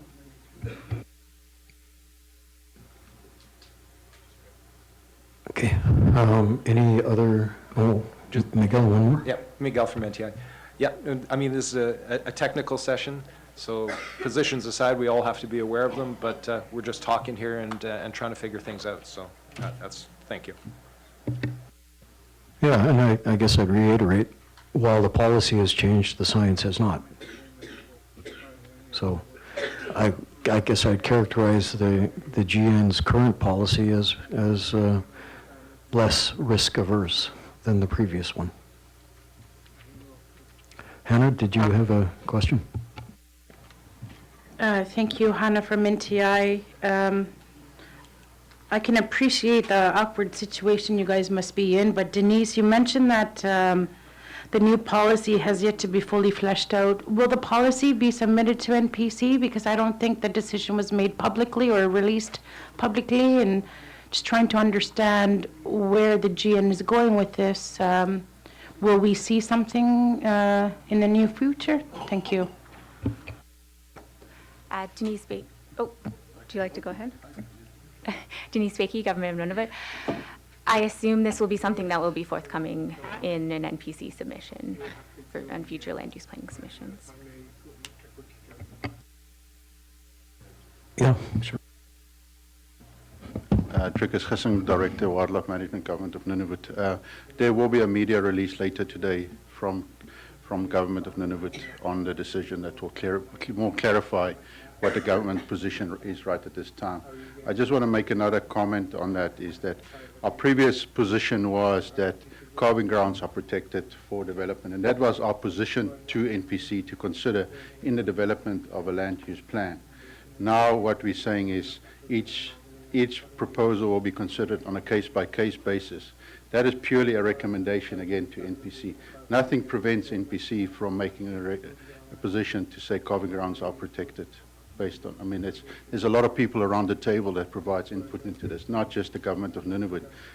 Although we are a major player, I expect that you will consider input from everybody around the table in making your position, in developing a land use plan. Great, that's helpful. Warren?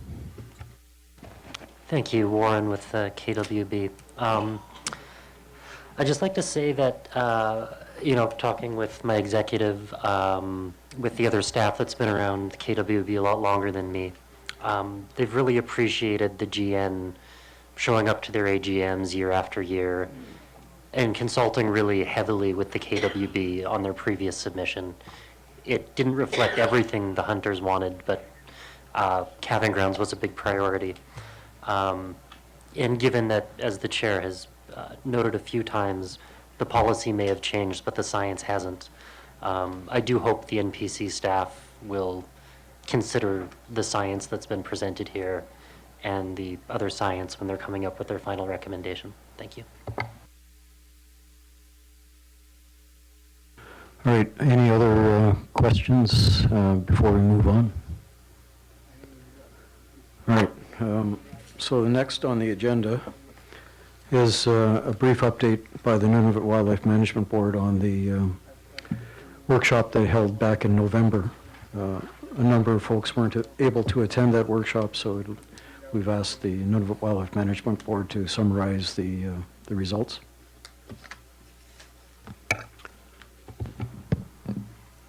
Thank you. This is Carla Leto with the Nunavut Wildlife Management Board. I'm going to apologize in advance if I get a coughing fit. I've been battling a cold, so if I do, Peter will take over for me.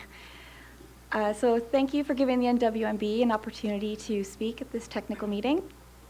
I'm going to address both the Caribou workshop, but also just give a little overview about the NWMB and our position.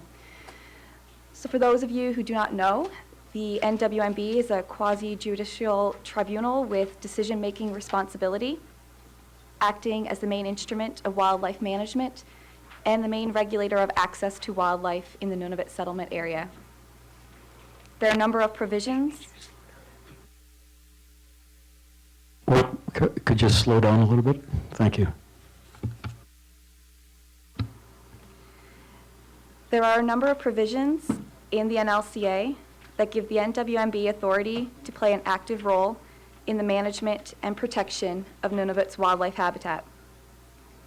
These include the provision of advice on mitigation measures to be required from developers who damage wildlife habitat, which is section 5.2.34E.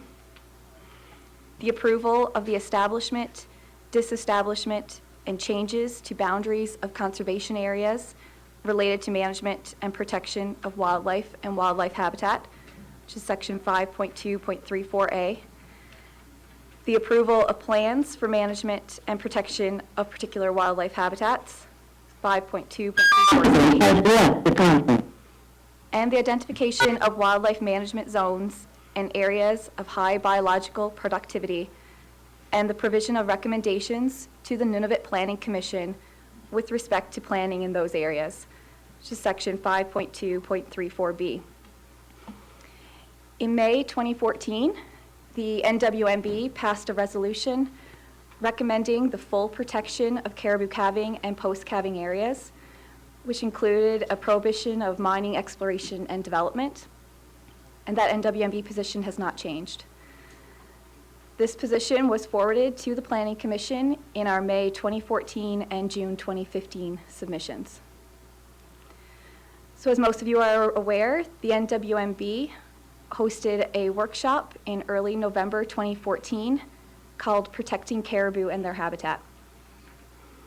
The purpose of the workshop was to bring together Inuit hunters and organizations, community members, wildlife scientists, and wildlife managers to share and discuss current scientific and traditional knowledge on the effects of disturbance caused by human land use activities on caribou and caribou habitat, and suggest recommendations on how to effectively manage and or protect caribou and caribou habitat in Nunavut for the long-term sustainability of the species. The workshop was not intended to lead to one or more specific NWMB decisions or recommendations for the protection of caribou and caribou habitat, and it was not a forum for promoting or advancing a formal party or departmental political position. However, the NWMB may use the information heard at the workshop to assist the board in performing its functions related to the management and protection of caribou habitat as per Article 5 of the NLCA. Prior to that workshop, the NWMB issued a contract to a legal firm to conduct a review of legal jurisdiction on caribou habitat protection, mainly with respect to mineral exploration and development.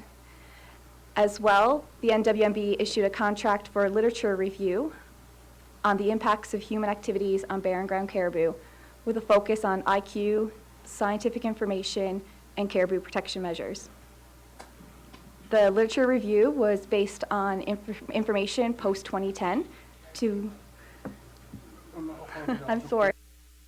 Yeah, we're going to need to, if you could say a sentence or two and then pause, that would be great.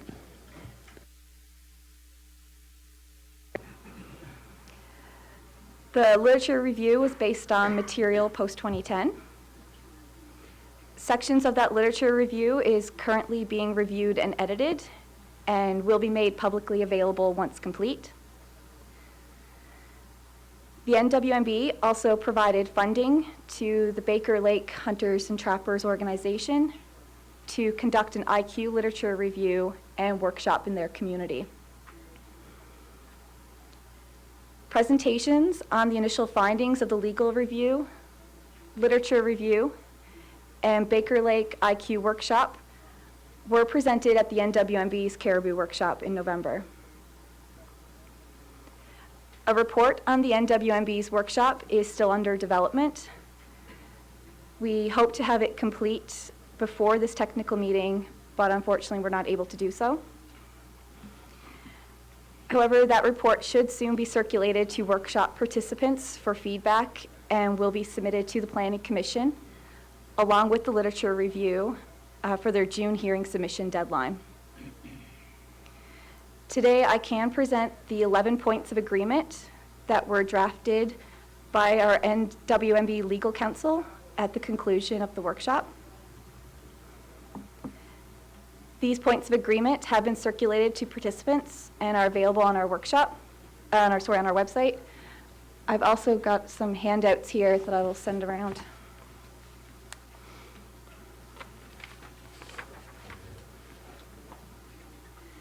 So just reading from the draft points of agreement, Number 1, both Inuit Kayamanakangiit and science provide useful information and guidance concerning caribou and caribou habitat protection issues. Number 2, it is necessary to include IQ information on maps addressing caribou and caribou habitat protection. Number 3, IQ and science are essentially in agreement based upon reliable and persuasive evidence with respect to caribou and caribou habitat protection issues, particularly regarding the vital importance of caribou calving areas, post-calving areas, water crossings, and access corridors. Number 4, currently, there appears to be no reasonable legal or policy balance between development and protection in core caribou habitat.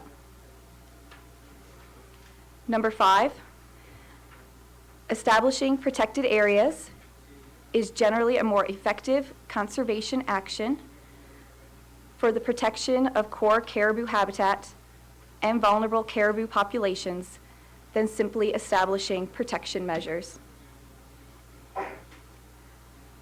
Number 6, particularly considering the presently low caribou population numbers in Nunavut, the high economic, social, and cultural value of caribou and caribou habitat to Inuit, and ongoing exploration and development activities throughout the territory, it is urgent that prompt and effective steps be taken by management authorities to ensure the protection of this irreplaceable natural resource. Number 7, the establishment under Nunavut's Wildlife Act of special management areas and accompanying regulatory safeguards appears to be an effective and appropriate legal action for the protection of caribou and caribou habitat. Number 8, a caribou zone of influence is a useful concept to apply in considering overall caribou and caribou habitat protection. Number 9, mobile caribou conservation measures deserves careful examination and consideration. For example, within buffer zones in the vicinity of a protected area. Number 10, caribou and caribou habitat protected areas and protection measures, once decided upon, must be clearly expressed and conveyed to all those affected. And finally, number 11, to ensure effective caribou and caribou habitat protection, adequate funding is required for communications, implementation, monitoring, and enforcement. So in conclusion, the NWMB would like to echo other parties that we heard from today in saying that we need to take a precautionary approach when considering the protection of caribou and sensitive caribou habitat.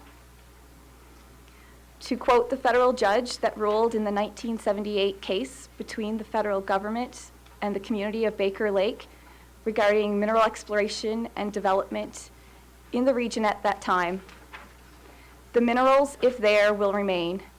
The caribou presently there may not. We think this is important advice that the NPC should keep in mind when revising the draft Nunavut land use plan. So now if Peter has anything to add? No? All right.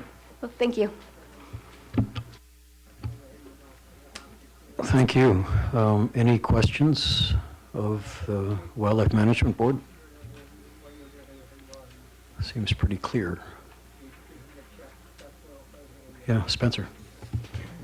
Hi, Spencer Doerr from INAC. I was just wondering what's meant by a zone of influence as a concept?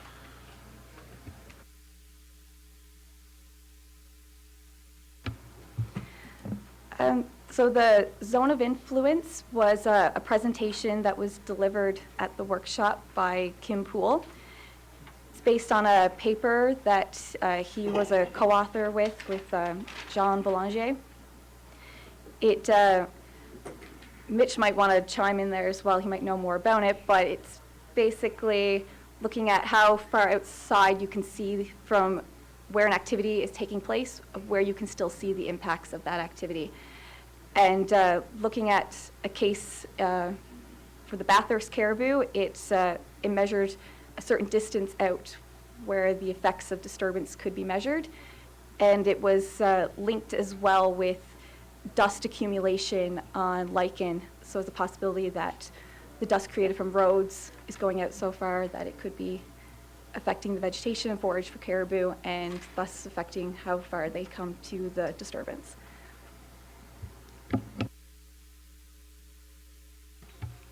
Yeah, and Kim will be on the phone this evening, so if there are questions of him about the zone of influence concept, they can be raised then. Any other comments? Yeah, Leslie.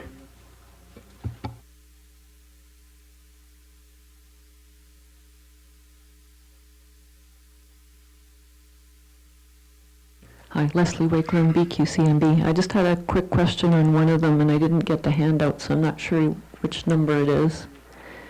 Number 7. Okay. I was wondering if there'd been any progress on trying to figure out if the GN's legislation would be useful to establish special management areas under the Wildlife Act. Thanks.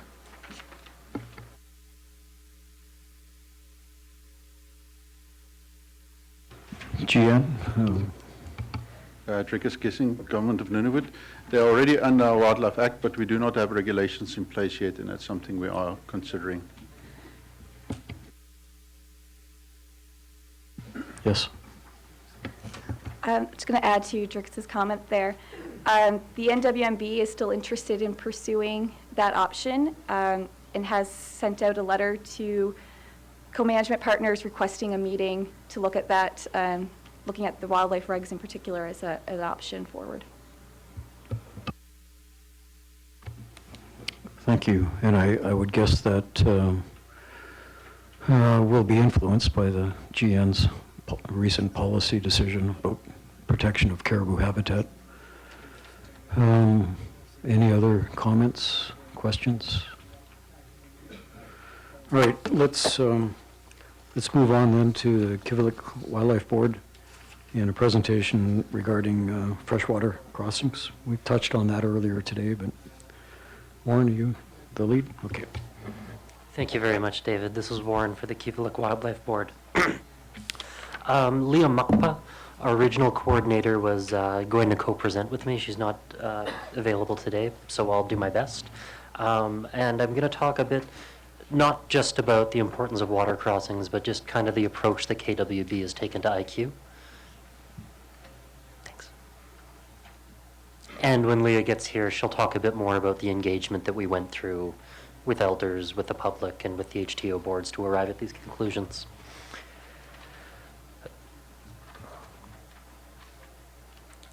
So the approach that we've taken towards trying to inform our positions with IQ is, I guess, twofold. The first was documenting the traditional rules that Inuit have for protecting caribou habitat.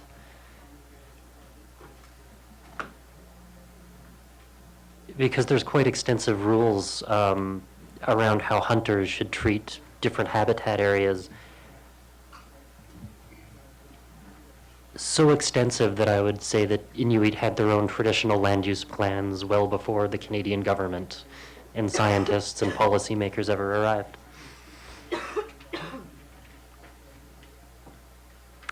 And the second is documenting Inuit values around caribou habitat. Because the definition of IQ that commonly gets circulated emphasizes that it's not just information and observations, it also deals in the realm of values and cultural values. So we tried to focus on that as well.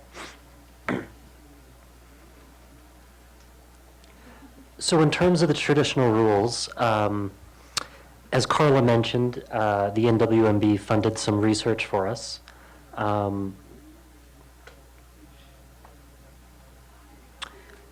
We did a literature review of the sort of traditional caribou habitat protection methods, looking at anthropology, archaeology, oral history, traditional knowledge studies, and on and on. There's a quite extensive literature on this, actually. And we also held workshops with each HTO in the Kivalliq region on this topic.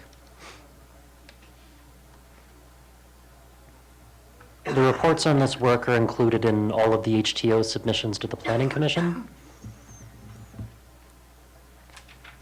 which have been on the Planning Commission's website for some time now.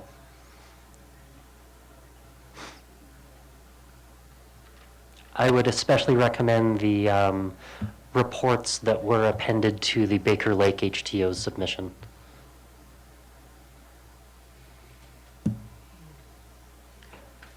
So first I'd like to talk a bit about the traditional rules about water crossings that we documented, and I think these help explain the reason why the HTOs and the KWB has been pushing so hard to protect these areas. So according to the workshop that we held, and a really extensive list of academic literature, there's a lot of rules that Inuit followed traditionally around how to treat a water crossing when you're hunting or camping near it. For example, the elders teach not to hunt or camp on the side of the river where the caribou enter the water, because any change to the landscape there can really affect their migrations and make them cross somewhere else. They also teach not to cache caribou or camp too close to the crossing or build cabins too close to the crossing. The elders also said they were taught to not leave carcasses too close to the crossing and to make sure that they leave those areas especially clean.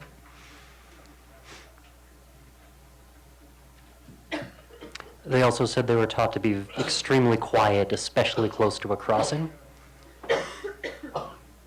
and not to disturb the first caribou in the herd or the first group of caribou that migrate through, because if you disturb those, you'll mess up the whole migration.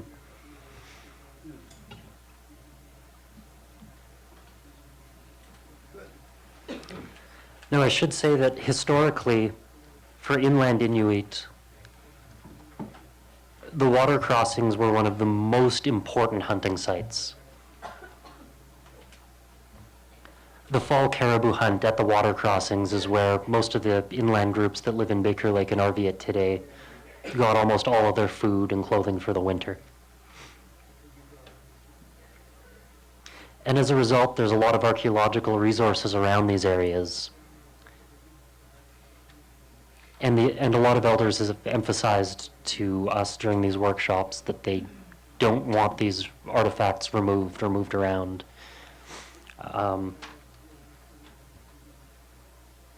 And I think it's worth pointing out that archaeologists have even found that the archaeological record reflects these traditional rules. And there's a number of papers that have been written on this, that you don't find many artifacts on the side of the river where the caribou enter the water. Most of the artifacts are found over a hill out of sight of the water crossing. There's not a lot of bones and other fragments nearby. Like, the archaeological record testifies that Inuit followed these rules very closely historically.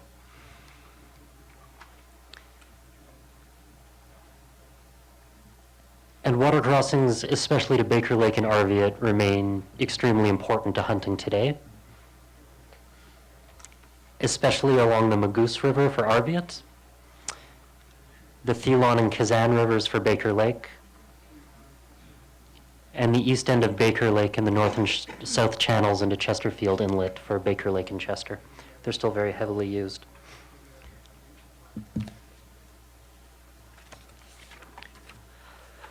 So that's water crossings. In terms of calving grounds, we also heard some traditional rules that elders were taught and continue to teach in terms of managing the hunt to protect calving ground habitat.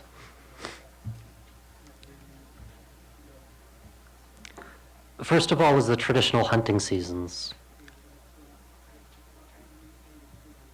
All of the HTOs told me that the calving and post-calving season is bull hunting season,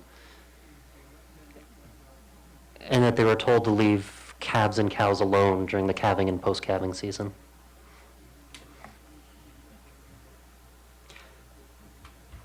The elders in Whale Cove told me that they were taught to stay out of the calving grounds entirely during the calving season and to stay closer to the coast and leave the caribou alone in their calving grounds while they're having babies.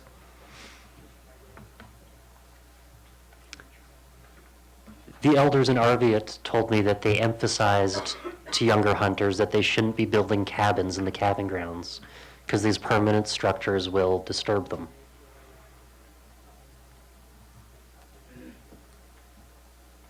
And in Chesterfield Inlet, an elder told me, "We will never stop trying to protect the calving grounds. It is a part of our culture."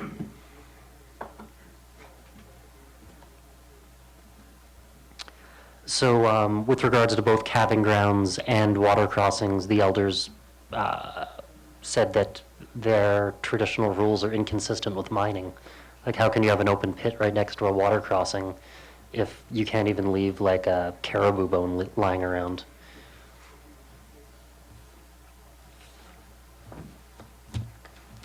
So I'd like to just say a couple of things about the value that Inuit in the Kivalliq place around protecting these areas.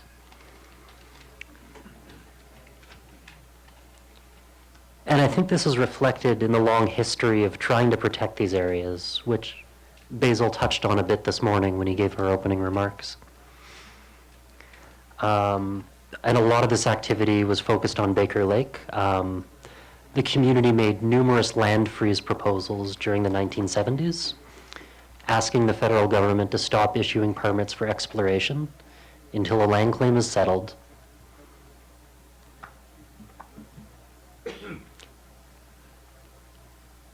And according to my discussions with Joan Scotty, who was the research assistant for the consulting study that was done, the consultant study that was done in 1976, one of the big focuses with this land freeze was they wanted to have, especially water crossings, but also migration routes and calving areas protected. Then the government proposed special measures, which eventually became the caribou protection measures to deal with this issue. And the community responded that these seasonal measures aren't enough, and that's what turned into the Baker Lake court case.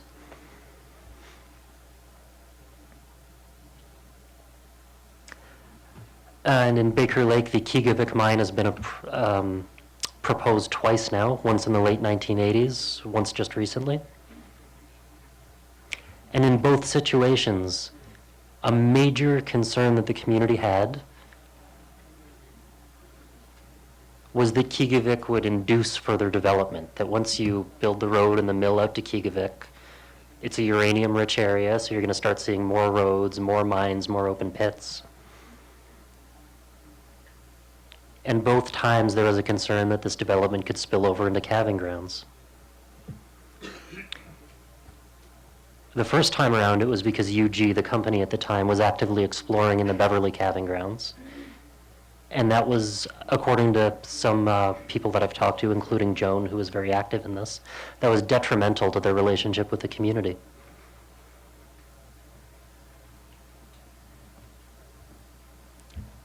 And this time around with Kigavik, both the Baker HTO, the Chester HTO, the Nauyad HTO, and the Kivalliq Wildlife Board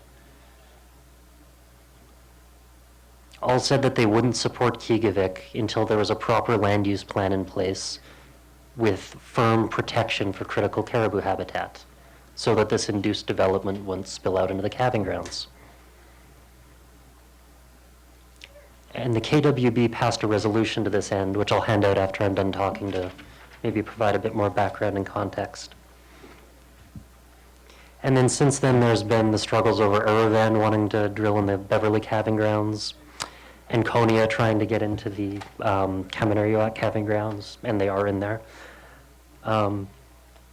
So there's a long history of this, of hunters standing up and speaking their mind about this, and I think this shows some clear local values around protecting this critical habitat and not wanting mining there. And as Basil said this morning, hunters in Baker Lake would not accept mining in calving grounds. There's a line in the sand, and for them, that crosses that line. And based on the HTO's public engagement in other communities, radio call-in shows, consultation with elders, I really don't think Baker Lake's alone on this. So I think we should really question why the government of Nunavut is promoting development in calving grounds at this point, when within at least the communities I've dealt with, I don't think a mine in the calving grounds could ever get a social license.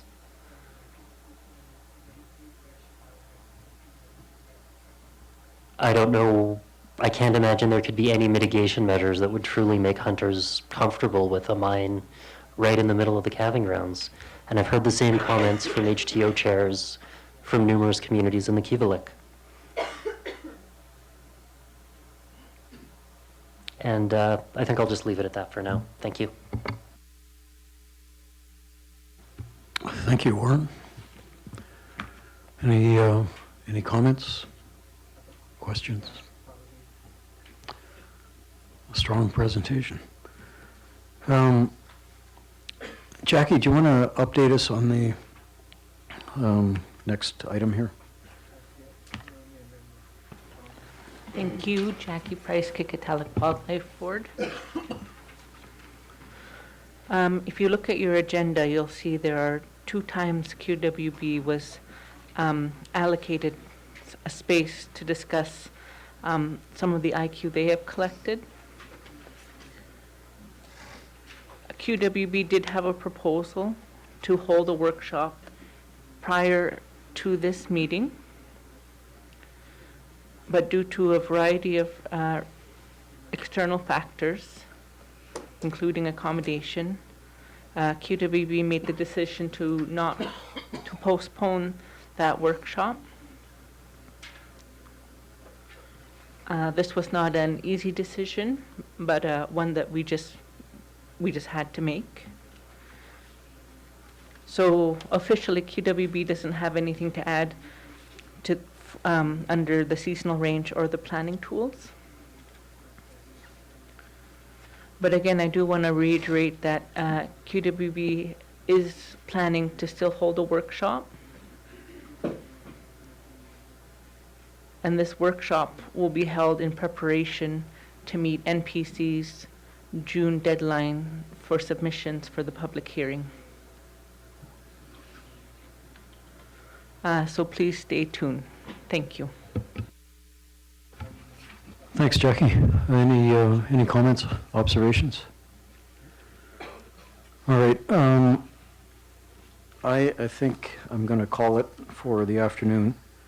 We're at 4:30 or close to it in any case, and on schedule. And I think the forecast for tomorrow is somewhat grim. So I think it will be wise to have the evening session as scheduled and see how much we can get done then. And then we'll see what the weather brings tomorrow morning.